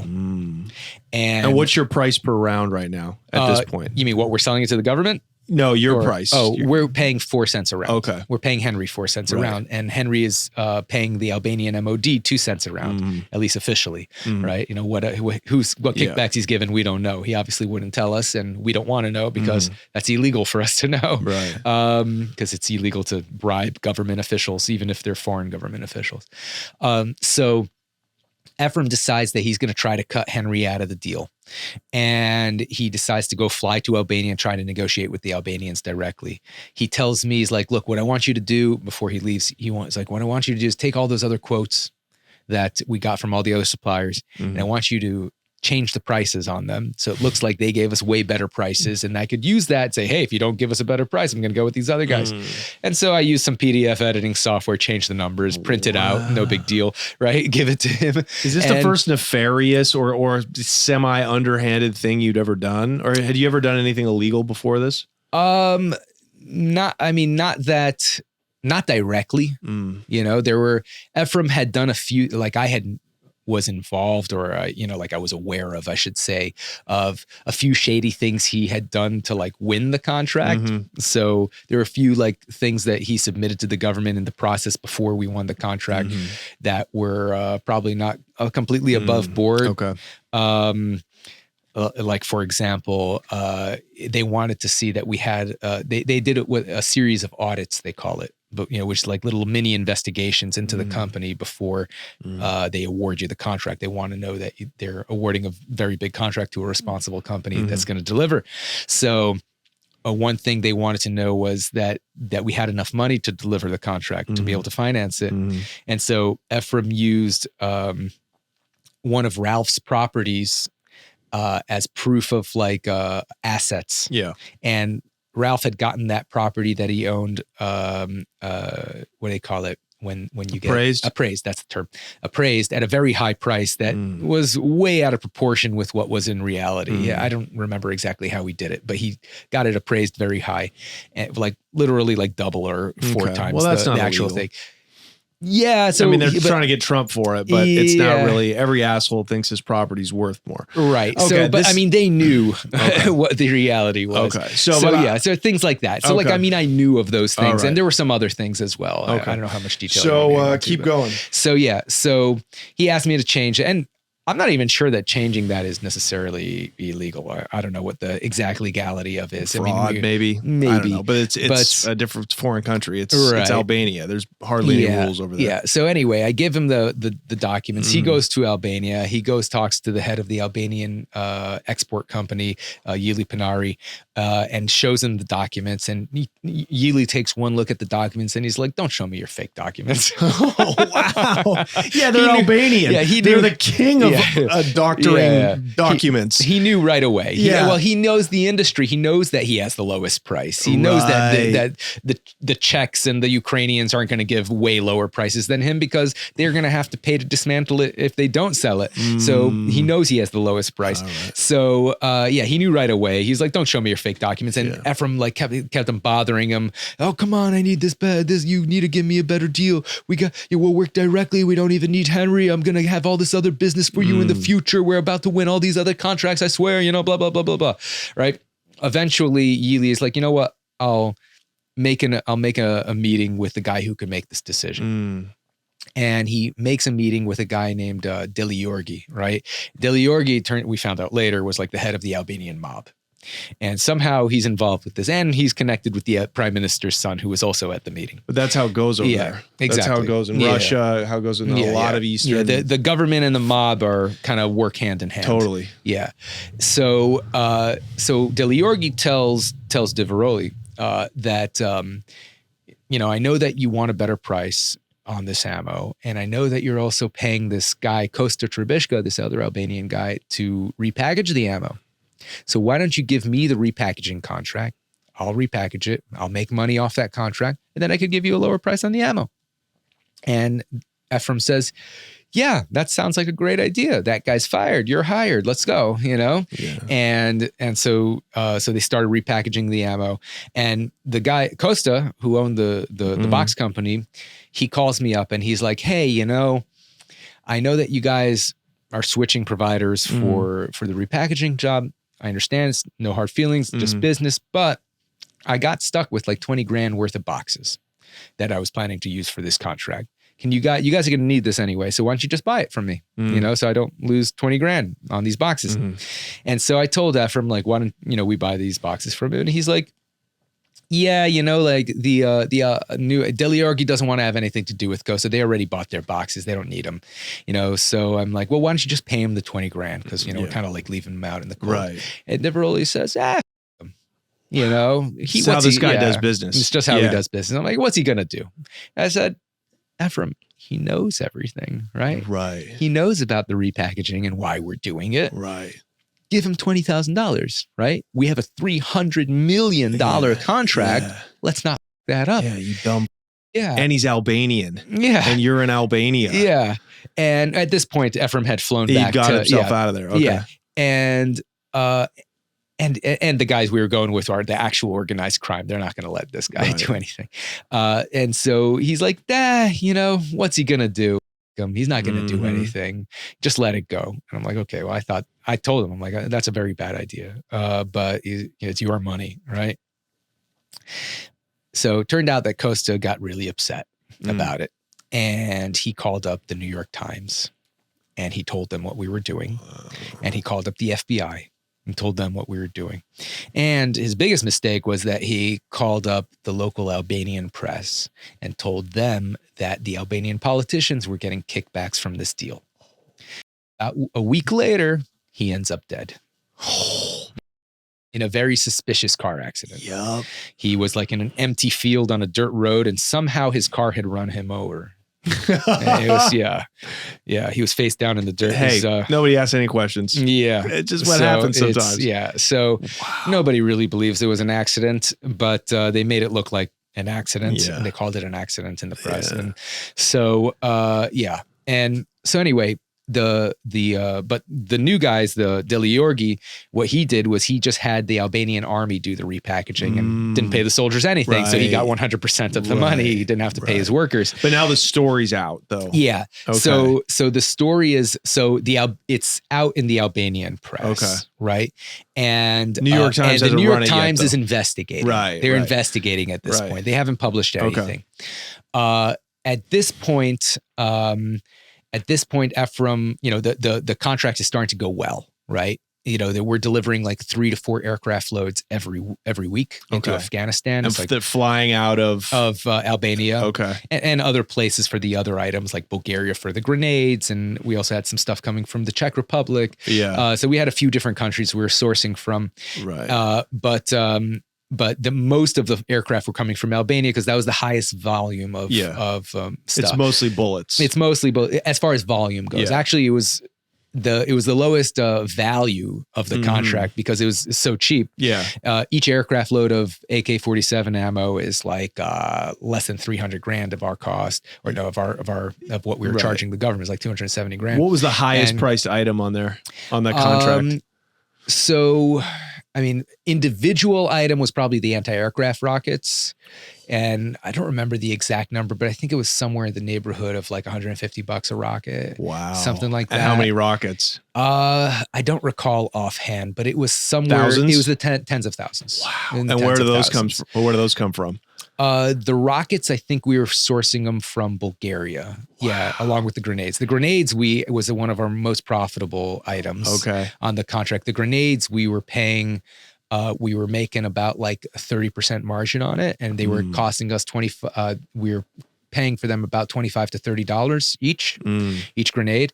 So, and we were able to fit about $2.5 million worth of grenades on a single aircraft. Where are they from? They're from Bulgaria as well. Yeah. And those shells, those anti-aircraft shells, those are the ones you see people stuffing into the big anti-aircraft guns on the ground, right? Yeah, exactly. Well, the rockets, I think they were out of like portable like launchers. Oh, okay. You're probably thinking of the mortar shells. I am. I'm thinking of the mortars. Okay, so these go into rockets. Yeah, the rocket launchers. Yeah. Exactly. Wow. Yeah.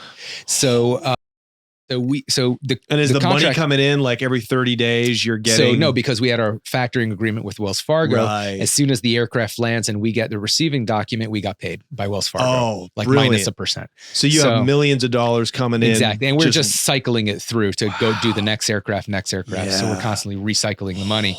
And and our bank accounts going up and up and up. Now at this point, I hadn't been paid anything, right? Why? How is this? Right. Because this is crazy. So when I first won like the fuel contract, by the time because the government pays you 30 days later, by the time we got paid, I was already working on another contract.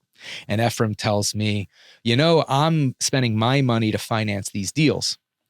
It's only fair that you should finance the deals with whatever money you have. So why don't we take the money that you just made on this contract and roll it into the next contract to finance the next one? And then once we did that contract, you rolled it into the next one, then into the Afghan contract.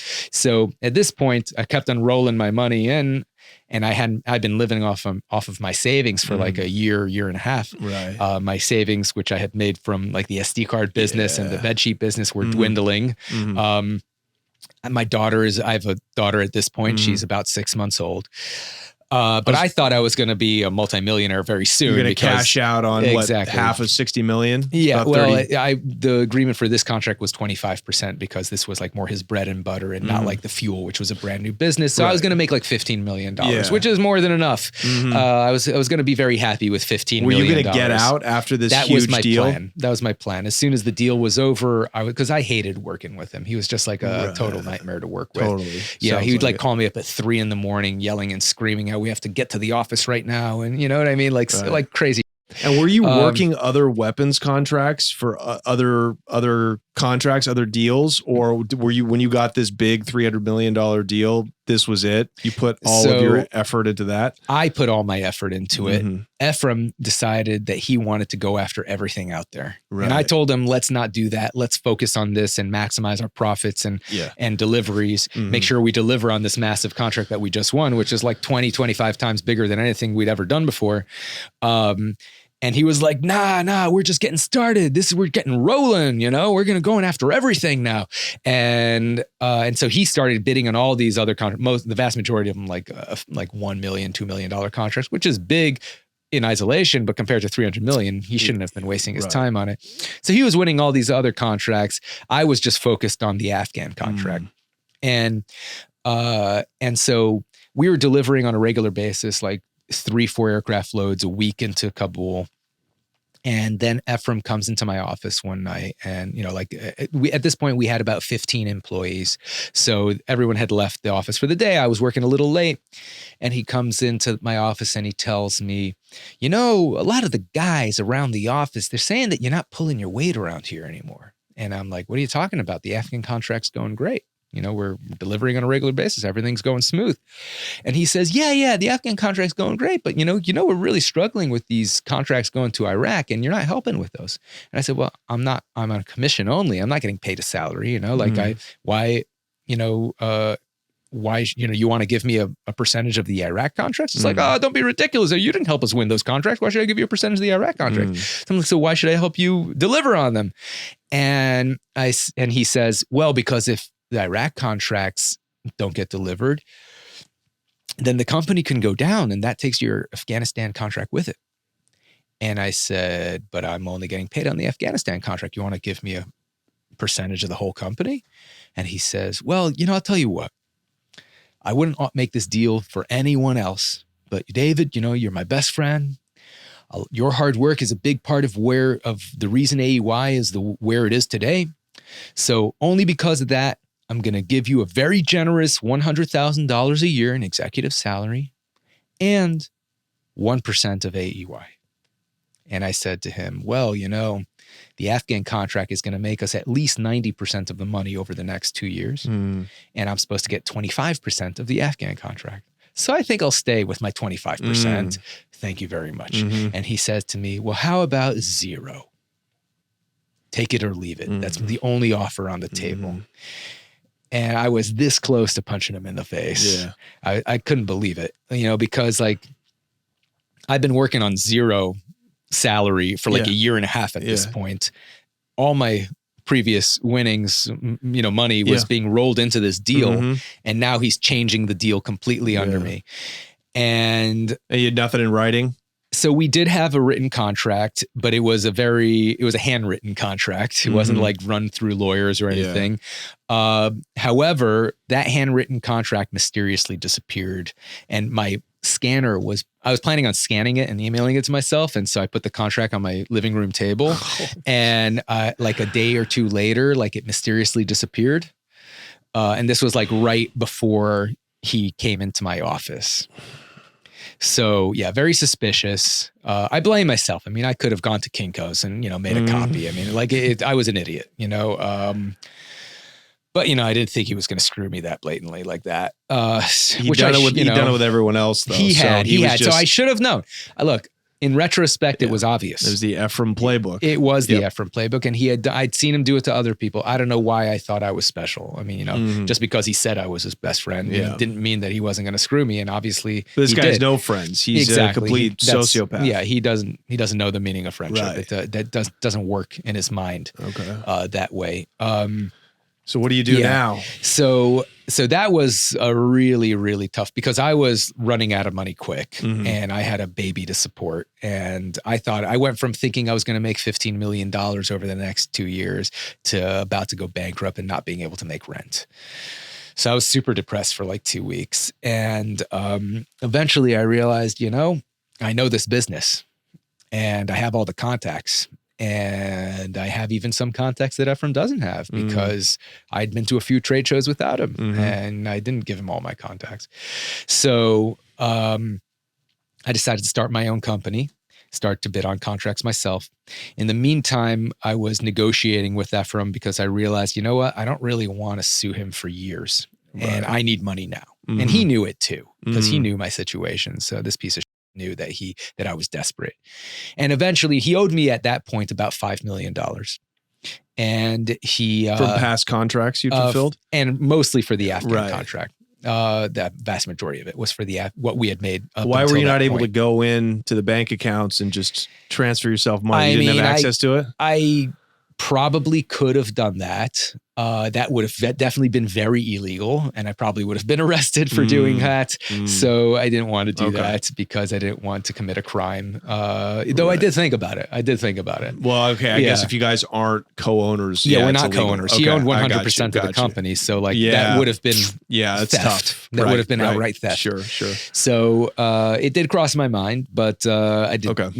I'm happy I didn't do that. I'm happy I didn't do that. Anyway, so we're negotiating because I was desperate for money and he knew it. So he owed me about $5 million. Eventually we negotiated to about 300 grand, which is a tiny fraction of what he owed me. Right. But I figured with 300 grand, I'm good for the next few years. That'll be enough to get me on my feet, get my new company up and going. I won't have to worry about making rent and supporting my kid. So I'd rather have 300 grand now than maybe 5 million in a few years, maybe. And he's the kind of guy who will hide all his money overseas anyway. That's right. Which I knew he had overseas bank accounts in the Seychelles Islands. Wow. So he was already hiding money overseas. So I knew that this guy, there's nothing beneath him.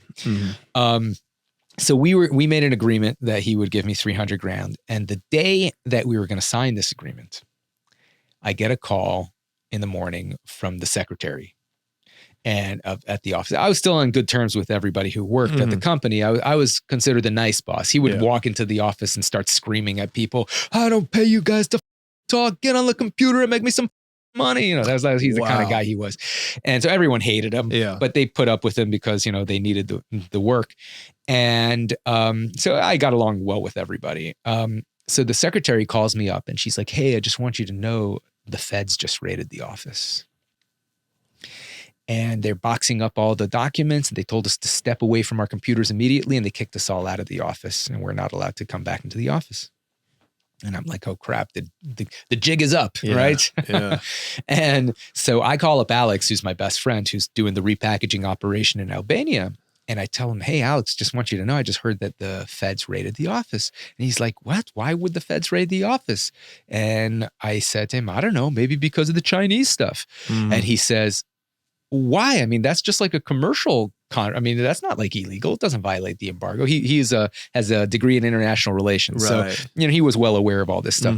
And he's like, "That doesn't violate the embargo. That's not, maybe that's a commercial dispute. They can get you for breach of contract and sue you, but that shouldn't be an illegal thing."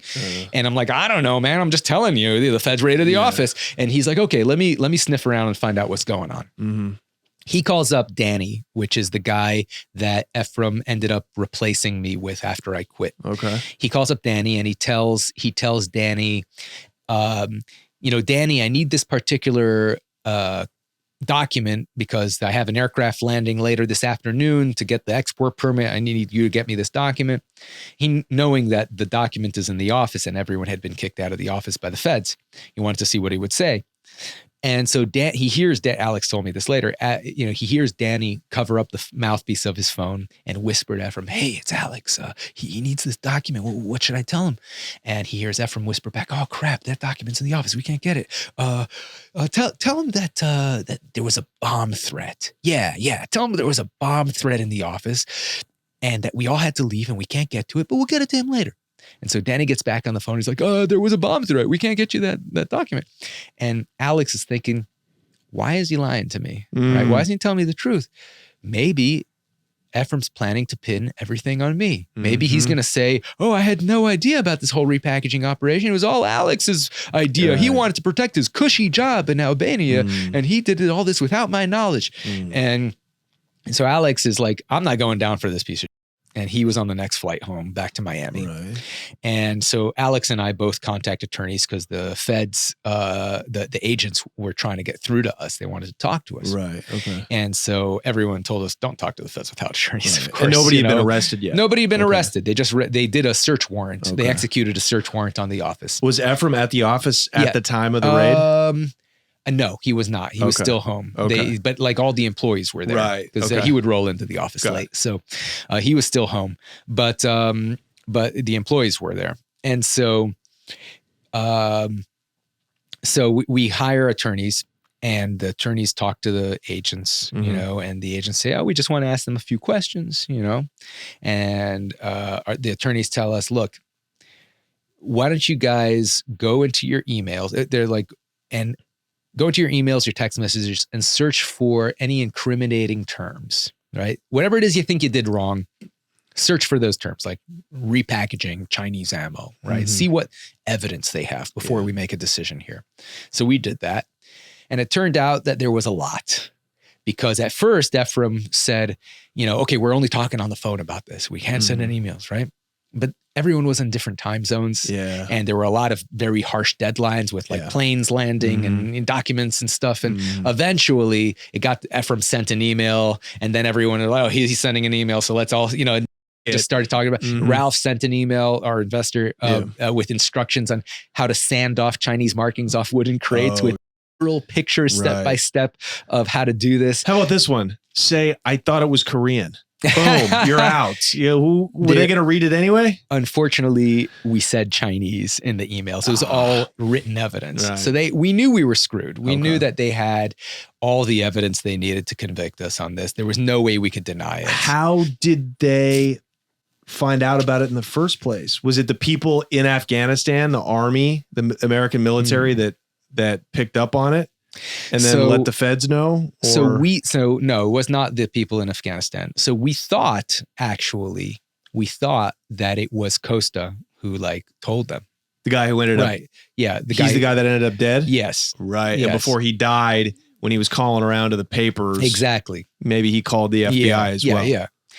But it turned out that actually it was one of Efraim's competitors who really hated him. Told like, I forgot which organization he told, but he had made some story up that was not true about like Efraim like filing like serial numbers off Chinese AK-47s and selling them and stuff, which was completely untrue.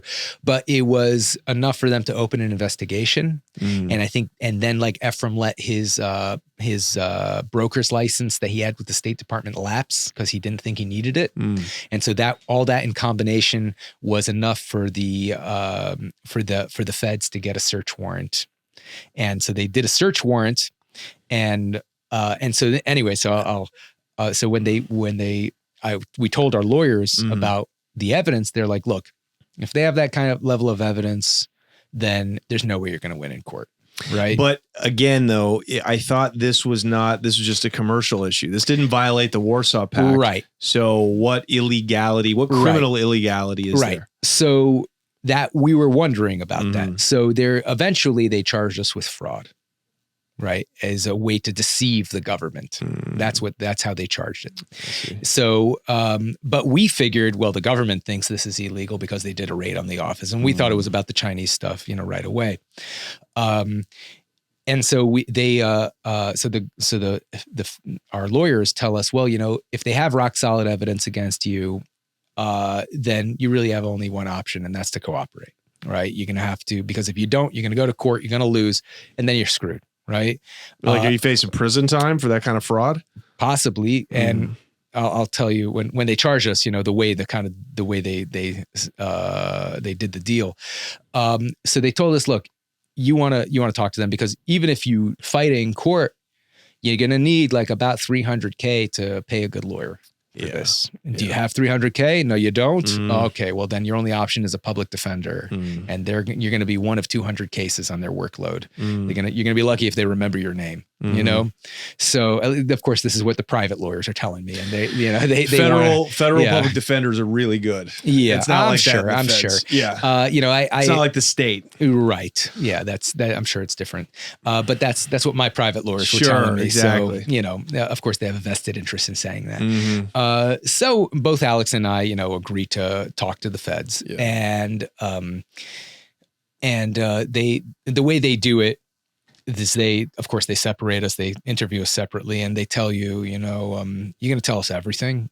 Don't leave a single detail out. If we think that you've omitted anything on purpose, then you get zero credit for cooperation, and we're going to tell the judge to go hard on you, for deceiving us. So you better tell us everything. So we told them everything. And at the end of the interview, one of the agents tells me, I'm sure you're probably wondering what we know. And just so you know, when we did the raid on the office, we found a to-do list on Efraim's desk in his handwriting. And one of the items in the to-do list is repackaged Chinese ammo. What a dumbass. Yeah. Oh, not only is he scandalous and amoral, he's stupid. Yeah. Well, he's very smart in certain ways. I've always said he's an idiot savant. He's very smart in some ways and very stupid in other ways.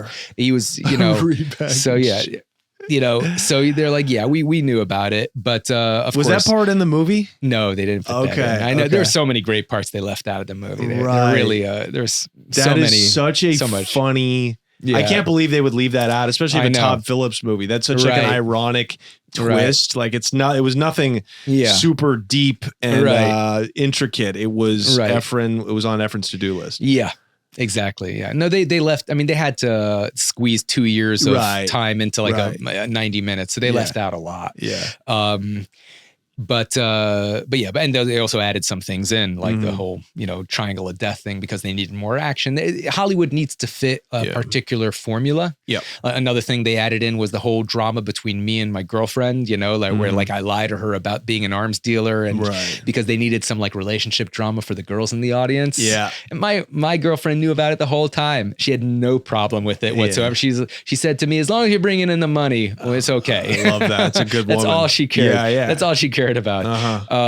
But of course they had to, have relationship drama for the film. Right. So they after the interview, we didn't hear back from the feds. Oh, the feds told us, look, you guys cooperate, me and Alex, you guys cooperate. You guys haven't even made any money from this. You're not the target of the investigation. Efraim's the target. We really only care about him. We're going to do our best not to charge you. Right. So you won't be indicted. And we're like, great, because we can't afford to be indicted. Yeah. And then 6 months pass. What do you do in that period, that interim? So I thought, maybe they're just going to let this go. So I continued with my government contracting business on bidding on contracts with weapons still. Yeah. Okay. With weapons. And how many? And I got all the licenses and everything. Yeah. And are you fulfilling them? Are you getting contracts? Yeah. So I got like some small contracts, and then I built some past performance, and then I was bidding on this pretty large contract. I mean, for me, it was large. I was actually set to make about $1 million in profit from this. It was going to be by far my biggest contract. And are most of these going to Iraq now, or is it Afghanistan that's still the most of them are in Iraq, because Afghanistan, they actually wanted to deal with just a single contractor, and that was the one that A.E. White won. Yeah. In Iraq, they split it amongst a lot of people, and they realized that was a mistake, and that's why they made it a single contract for Iraq, for Afghanistan. I see. So I was about to win by far my biggest contract, one that was my first really big contract that was going to like set me up. And I was set to make about $1 million in profit from it. It was for like anti-aircraft ammo. And, of course, I needed financing from the bank to do this, because I didn't have the money to finance it all myself. I had an investor, but he was only willing to finance an aircraft load, not like, I think it was like 7 aircraft loads for this particular contract. And so I got a factoring agreement from Wells Fargo, just like AEY, because I already had the connections with the bank too. And the government, the Army, informed me they were going to do the audit process and they're going to start the audit process, which meant I was in the running. I was about to win this contract as long as I passed these audits.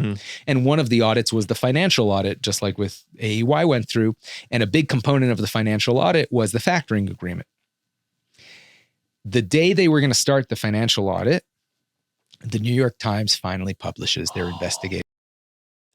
And it's the front page of the New York Times is a picture of rusty looking ammunition. And next to it is my mugshot and Efraim's mugshot. We did not look great. That's wild. We looked very criminal, and it was next to this rusty ammo. And they were implying that all the ammo we delivered was this like rusty, low quality ammo, which was not true. The ammo they had on the cover of the New York Times was not even the Chinese stuff. It was Bulgarian ammo that Efraim had gotten. He had gotten this ammo, like about a tiny amount, like 30,000 rounds compared to 150 million. That's a tiny amount. And he had gotten an offer for this ammo, and it was too small of an amount to make it worthwhile to go over there to inspect. But it was such a cheap price that he figured that it would be worth to just roll the dice, because we had some extra room on the aircraft because we were doing a grenade delivery and we had some extra room on the aircraft. So he's like, I'll pay for it. Get it delivered. If it's good, we'll make a massive profit margin. If it's not so good, we won't, I'm not paying that much for it anyway. Turned out to be, not surprisingly, total garbage. Corroded. Where was it from? It was from Bulgaria. Okay. Yeah. It was Bulgarian ammo. None of the Chinese issues. But it was corroded. The quality was garbage. Yeah. And the receiving officer in Kabul took one look at it and he's like, I'm not paying for this crap. I'm not issuing this to soldiers. Denied. And so we didn't get paid for it. But they didn't have any ammunition recycling facilities, disposal facilities in Afghanistan, and they didn't want to pay to ship it back. So they just moved it to the side of the airport and left it there to rot in the sun and the rain in the elements, to continue to corrode. A couple months later, the New York Times sent an investigative journalist to Afghanistan, and that journalist starts asking around about AEY Inc. And someone said, oh yeah, that's some of the stuff they delivered right there. And so they got pictures of that stuff. And that's what ends up on the front page of the New York Times. And the way they wrote the article, they heavily implied that all the stuff we were delivering was of similar quality, which was not true. So it wasn't slandering you guys as criminals or delivering Chinese. No, they did say that we were delivering Chinese sourced ammo in the article, which they said was potentially illegal. It was, it was not clear whether it was illegal or not, but they said potentially illegal. So this article, well, right away, I get a call from Wells Fargo, and they're like, hey, we just saw this New York Times article about you, and we're going to unfortunately have to withdraw. And so that the contract lost that contract. And 2 days later, this created a massive political scandal. Congress had hearings. They had on the floor of Congress. There's still YouTube videos out there with a senator on the floor of Congress with one of those easels where they have the big papers, and there's a picture of me and of Efraim and of the ammo, all taken from the New York Times. They're saying the Bush administration completely, this up by giving a bunch of kids this contract, and look at the stuff they're delivering. And because it was a scandal back at the time. Look at these, our soldiers are ill-equipped, and they have it was for our allies, but we're our ally, because it wasn't going to American soldiers, it was going to Afghani soldiers. But they were our allies that they were fighting against the Taliban. And so they were saying they're endangering our allies by providing low quality ammo. And so it became a massive political scandal. The New York Times article got into the Associated Press network and was reprinted by every major newspaper in the world. I had a Google alert for my name, and I saw my name pop up in every major city's newspaper, around 300 papers, literally 300 papers reprinted. This is worldwide news. And 2 days later, the U.S. Army puts out a statement saying, we are shocked and appalled. I'm paraphrasing here. Shocked and appalled. We had no idea what was going on. We're canceling this contract. Turned out they actually knew about it the whole time, because after the raid, the Justice Department, we found this out later because Ralph went to trial, and so there was discovery, and so we got the government's internal emails through the trial process. And the the Justice Department had sent an email to the Army informing them that this stuff was Chinese.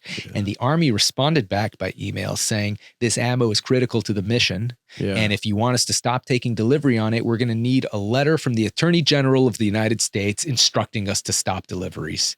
And that letter never came. Yeah, so shocking. they kept on taking deliveries for 6 months after, and they kept on paying for it. Each aircraft, they kept paying for it for 6 months after they. So then, found how out. can you get in trouble for that? So a week later, after article, all this comes out, the Justice Department decides to charge us, not coincidentally, right?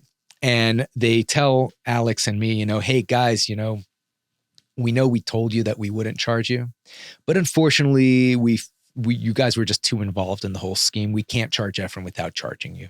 We're very sorry, but that's how it has to be. We're going to tell the judge to go easy on you. This is politics, folks. Yeah, this is exactly. politics. Exactly. And so the way they charged us was they said, you guys delivered, with each aircraft of this Chinese ammo, you delivered, you included a certificate of conformance. It's a document that specifies the type of ammo, the quantity of ammo, the year it was manufactured, and most crucially, the place of origin. And you guys put place of origin Albania. And you knew that their true place of origin was China. And not only did you know, you had this whole repackaging operation to hide it. And so each document that you submitted to the government is an act of fraud. And you delivered 71 aircraft loads. So that's 71 acts of fraud. And you can get up to 5 years in prison for each one. So, but that's if you fight us. So you can get 355 years if you take this to court.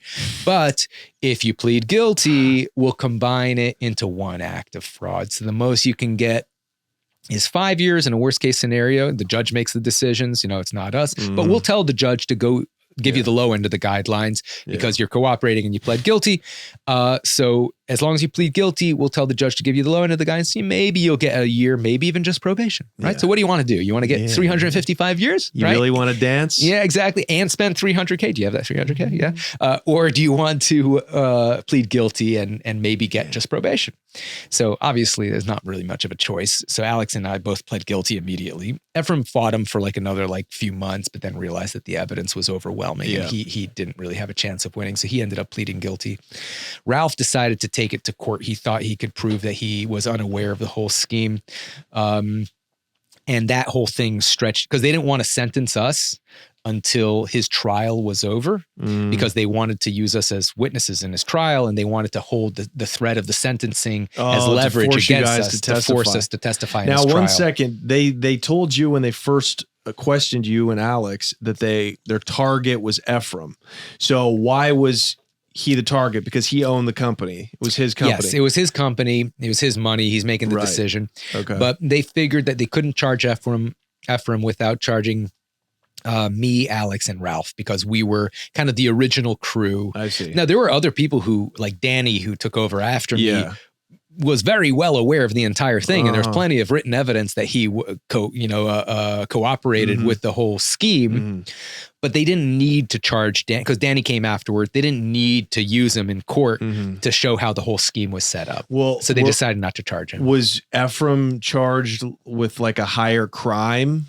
Like a higher level, or did you all have the same charges? Were you all facing the same amount of time? So we were all facing the same charges. However, when it comes to sentencing in the federal system, they use a point system, right? And you get extra points for being the ringleader, for being the kingpin. So he would have been facing a higher potential sentence than the rest of us. And did you inform on him, or did you testify? Or cooperate with the government and that he was the ringleader? I mean, I didn't need to tell them really that. Need to, I mean, he owned the company. Everything was in the emails. They didn't need my testimony for that. But I mean, look, once you cooperate, you tell them everything you know. I mean, that's kind of how it goes. There's no half cooperation. And by the way, this is I talked. Matt Cox talks about this. I was on his podcast recently. Matt Cox, he was in prison with Efraim, and he wrote Ephraim's memoirs. Interesting story there. Yeah, and now he's out of prison, and he runs his own podcast called Inside True Crime. So Matt told me that something like Efraim got asked. I knew it. Oh, not that I know of, but no. He said something like, I think they did a study that something like above 90% of people who are indicted cooperate. Above 90%. Yeah. But 100% of the people who cooperate lie about it. Yeah, for sure. So because obviously that people aren't treated that well in prison who are considered to be cooperators with the government, but everyone does it. Everyone does it. So Ralph, the investor, is the only one that took it to trial. Yeah, so he's the only one who took it to trial. Efraim pled guilty, and once you plead guilty, you cooperate. And that's just how it goes. So Efraim cooperated as well. And Ralph decides to take it to trial. They don't want to sentence us until Ralph's trial is over. Right. And Ralph, his first trial was a hung jury. So they had to do the one juror didn't want to convict him. It has to be unanimous, right? So they had to do the whole trial again. In the second trial, he got convicted. Okay. And he got sentenced to 4 years, Ralph. Efraim probably would have gotten a relatively low sentence, but once we pled guilty, the government said, okay, well, part of the plea agreement, you can't commit any more crimes, right? Obviously, because how are you going to how are we going to tell the judge that you feel bad about this and you're a reformed citizen if you commit another crime? And they told us you have to get out of the arms business. You can't be in the arms business. So I had to shut down my company. I couldn't, I had to give all that up. Wasn't meant to be, it sounds like. It was kept on almost making millions, but not quite. Always managed to, just at the last second.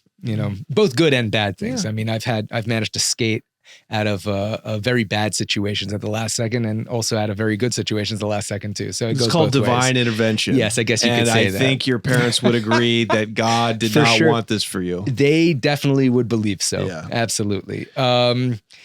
So now, if it had happened, they would have said, "Oh, God is teaching you a lesson." So either way, God is God, right? So what were your sentences? So Efraim was he pled guilty. So his 71 counts also got combined into one.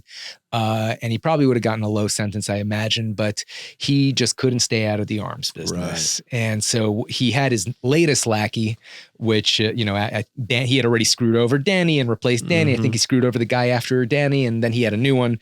And so the new guy, he had that guy started his own company and he started doing business under his lackey's company's name. Right.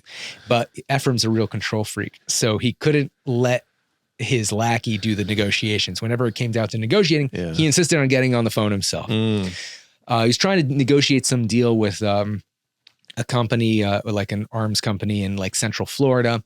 And he got on the phone with the owner of the company. The guy realizes who he is and Googles him and figures, man, this guy's a convicted felon. He's trying to do an arms deal with me. He's probably trying to entrap me into something to get his own sentence reduced. So he calls up the ATF and Alcohol, Tobacco, Firearms Administration. And he tells them, hey, I've got this convicted arms dealer trying to do an arms deal with me. What should I do? ATF tells the guy, why don't you introduce one of our undercover agents as your business partner? The guy introduces the undercover ATF agent to Efraim over the phone. ATF says, the agent says, I'm the kind of guy who needs to look you in the eye and shake your hand to close a deal. So why don't you come up to Orlando and we'll close this deal, right? And knowing that Efraim can't leave the Southern District of Florida because he's out on bond, right, awaiting sentencing. Efraim says, yeah, I totally get that. I'm that kind of guy too, So he drives up, meets the undercover agent.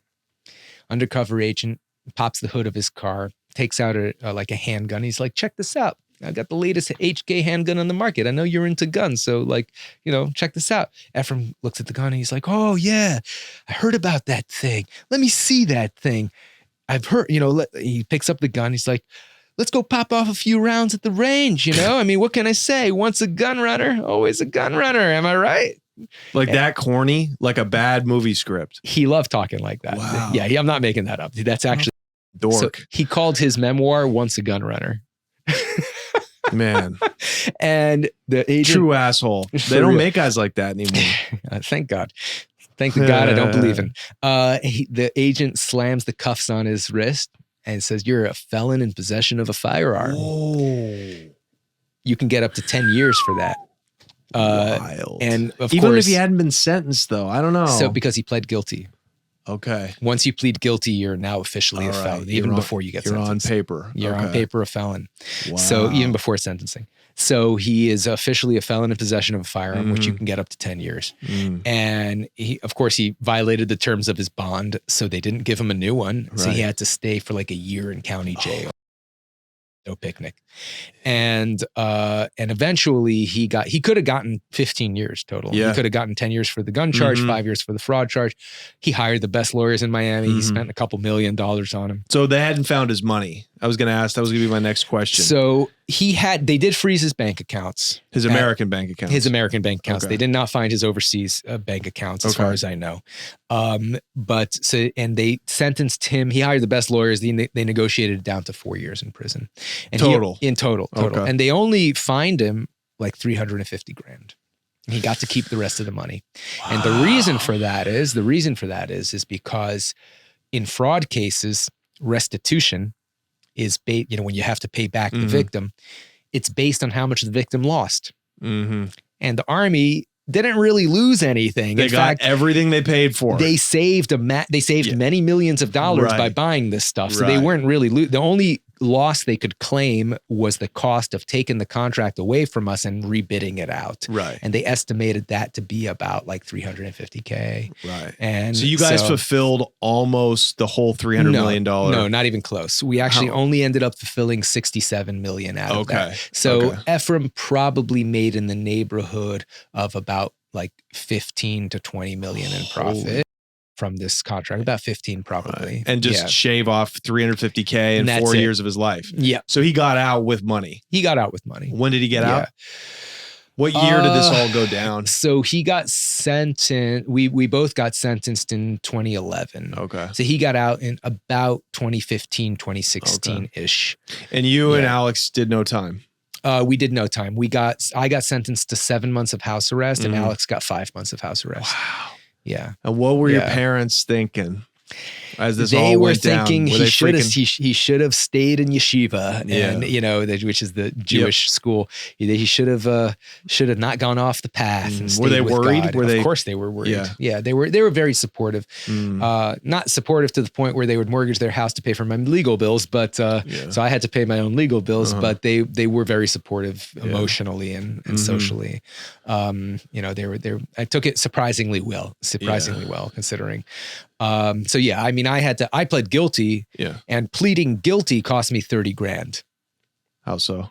To pay the lawyer to negotiate. Right. Yeah. Because you can't negotiate directly with the feds because so even pleading guilty cost me $30,000 and that was the last money I had left. So I was completely broke. You were broke. I was completely broke. But I avoided years in prison and that was worth every penny. Yeah. How long were you on probation for? 7 months after house arrest. Oh, that's it. So that's it. Okay, so you're a pretty free man. I was pretty free. Not long after. Exactly. Okay, great. And how long did it take you? We're going to switch over to the Patreon now because I want to talk about War Dogs Academy, and I really want to go into detail about how to fulfill government contracts. I think it's a great business. I always look for opportunities here to teach our audience how to go be entrepreneurs, and this is like, to me, it's not easy, but it's low-hanging fruit. Yeah, absolutely. Almost anybody can do it. Almost anybody can do it. WarDogsAcademy.com. Check it out. So the way War Dogs Academy happened was ever since the movie came out, which was 2016. Yeah. 2016. Ever since the movie came out, I've had literally hundreds, if not over 1,000 people contact me through social media, like on Instagram and whatever, asking me to teach them how to do government contracting, begging me in some cases to teach them how to do government contracting. And I was banned from doing government contracting since 2008 until I just recently got off the banned list. Okay. So I'm not banned anymore, but because I was banned, I wasn't doing it. And so I thought, well, I know a lot about it and I was successful in a way while I was doing it, but maybe they changed some things. My industry knowledge isn't completely up to date right now. And anyway, I have all these other businesses, Singular Sound, Instafloss, that I'm running and that are doing very well. And so I don't want to spend my time on this. About a year ago, I had a guy named Logan contact me through Instagram, and he was very different than everyone else.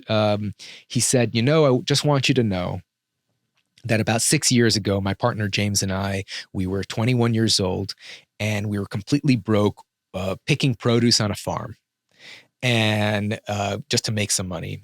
And the farm, it was backbreaking labor in the heat, and the farm had a movie night. And one of the movies they showed during movie night was War Dogs. And we thought to ourselves, man, these guys are our age. Like, if they could do it, why can't we do it? And they became obsessed. They started teaching themselves everything about government contracting, and they tried to bid on a whole bunch of different things. Eventually, they landed like a small laundry services contract of all things. And they built like a niche in the laundry services. They got bigger and bigger contracts. And now, 6 years later, they have a multi-million-dollar business providing laundry services to the federal government all over the world. They're flying to Europe to go to, meet with like their people in Germany. They have big contracts all over, and they have a multi-million-dollar business. They went from being completely broke to having a multi-million-dollar business. And he's like, and it was all because we were inspired by War Dogs. So we just wanted to say thank you, And I was like super impressed. I was like, wow, I mean, you guys taught it to yourself. I didn't teach myself. I mean, I learned from Efraim, and Efraim learned from his uncle. It's not an easy thing to learn. You can learn it yourself, but it's complicated. And so I thought, I have a lot of people who want to learn this thing. Why don't I told him, I'm like, why don't we make like an online course where you guys are completely up to date about you have active government contracts now. You're currently bidding on new ones, and they thought it was a great idea. Because they're, very big War Dogs fans. So they're like, we can do this. And so one thing people ask me, if it's so profitable, why would you want to teach anyone else this? You're just making competitors for yourself in the space. And what people don't understand is that, first of all, there's about 1 million businesses who are registered to do business with the federal government. So another few thousand is not going to make a difference. Right. And also the government puts out about 30,000 contracts every single day. Oh my God. 30,000. It's endless. Yeah. It's endless. Yeah. You can't the government, newsflash, the government doesn't stop spending money. There's going to be no pivoting. Yeah, exactly. It's ruining us as a society, but get your money while it's a going out of business sale. Well, I mean, there's a whole other discussion. That's a whole other discussion. Yeah. But yeah, they are the ones who print the money. Yeah. So they're never going to run out of it. They're never going to go bankrupt. If they do, then we're all in trouble anyway. We're all screwed, except for the people who own crypto, of course. Right. So buy your Bitcoin. But so they put out 30,000 contracts every single day, which is way more than you could even read, let alone work on. Right. So competition is not enough for everyone. There's way more than enough for everyone. And everyone usually tends to specialize in a niche. Right. And there's 1 million different niches. I mean, they buy everything. They're the single biggest customer on the planet by far. Wow. By far. I mean, they spend $6.7 trillion with a T every year. The Pentagon's budget alone is $800 billion. I mean, it's insane. The amount of money. Our $300 million contract was a drop in the bucket for the government. Literally a drop in the bucket. Bigger than most. The $6.7 trillion. I mean, that's almost like a quarter of the global GDP. Yeah. That's insane. Yeah. So go out and get that. So it's enormous. I mean, the contracts are endless. Yeah. And the great thing about dealing with the government is that, well, first of all, there's never ending business. There's always going to be. But even in in bad times, like when the economy is doing really bad, that's when the government ramps up their spending. Exactly. Right? Like during COVID, they spend extra to get the economy going again, which means that bad economic times are actually good for government contractors. Yeah. So it's a great business to be in. It's recession-proof. It's recession-proof. Exactly. So tell us about this academy and where people can find it. So wardogsacademy.com is where people can find it. And we built it with the idea that people don't know anything, right? So someone who's never even been in business before wants to get into a business for themselves. We go from the very basics of how to file, how to start a company, what corporate structure you could have, how to register it with the federal government, how to identify potential solicitations on the government website that you could potentially win, how to apply for various programs within the government that they have to give yourself an extra edge in the possibility of winning various contracts. Like, for example, if you're a veteran, you get like special considerations. If you're disabled, you get special consideration. Women-owned businesses. If you live in certain areas of the country that are considered economically disadvantaged, you get special considerations. There's a lot of different programs that you could apply to get an edge on the competition. And so we go through all that. We go through how to find suppliers, how to find logistics companies, things to watch out for, mistakes to avoid. And the thing that we're most excited about, as far as adding value to the course, is that we realized when we were building this thing that one of the biggest challenges, besides winning contracts, of course, which is a challenge, but besides winning contracts, one of the biggest challenges for a brand new government contractor is financing, right? Efraim had Ralph to finance him, but he was very lucky he found Ralph. Right. Even if you win a contract, if you can't finance it, you can't deliver. All right. So if you don't know any Jewish people, it's going to be hard. Exactly. Ralph is actually Mormon, which is funny. So they're the Jews of the Midwest. That's right. Yeah. That's right. The Jews of Utah. We have a lot of similarities with the Mormons. In the movie, Ralph is a Jewish laundromat owner. In reality, he's a Mormon machine gun factory owner. Wow. So which is a little more congruent, but they wanted to go lean into the whole Jewish thing in the movie. But so we help them with financing. So we have a network of investors who finance government contractors that we make available to our students. You have to holler at me. I might come in on that end. Yeah, it's a great investment for investors because the government's going to pay their bills. Okay, great. So if you got cash and you want to come in on that end, you can also War Dogs. That's right. Okay, this is terrific, man. This is awesome. So listen, we're going to switch over to the Patreon and get into more details about how contracts are fulfilled, etc. But David Packouz, thank you so much, man. I've really been looking forward to this interview. My pleasure. It delivered. WarDogsAcademy.com. And we will see you guys over on Patreon. I just want to give one shout out to my two other businesses. Yes. SingularSound.com for musicians out there who want the coolest products. We make very advanced guitar pedals like the Beat Buddy and the world's most advanced looper, the Eros Loop Studio. My other business, Instafloss, which is the world's first device that flosses all your teeth for you in 10 seconds. So check that out, instafloss.com, like Instagram, but flossing, Instafloss. Amazing. Yeah, thank you. Amazing. And of course, WarDogsAcademy.com. Yeah. Go clean your teeth, you dirty. All right, we'll see you next week. Yeah. Thanks, David. My pleasure.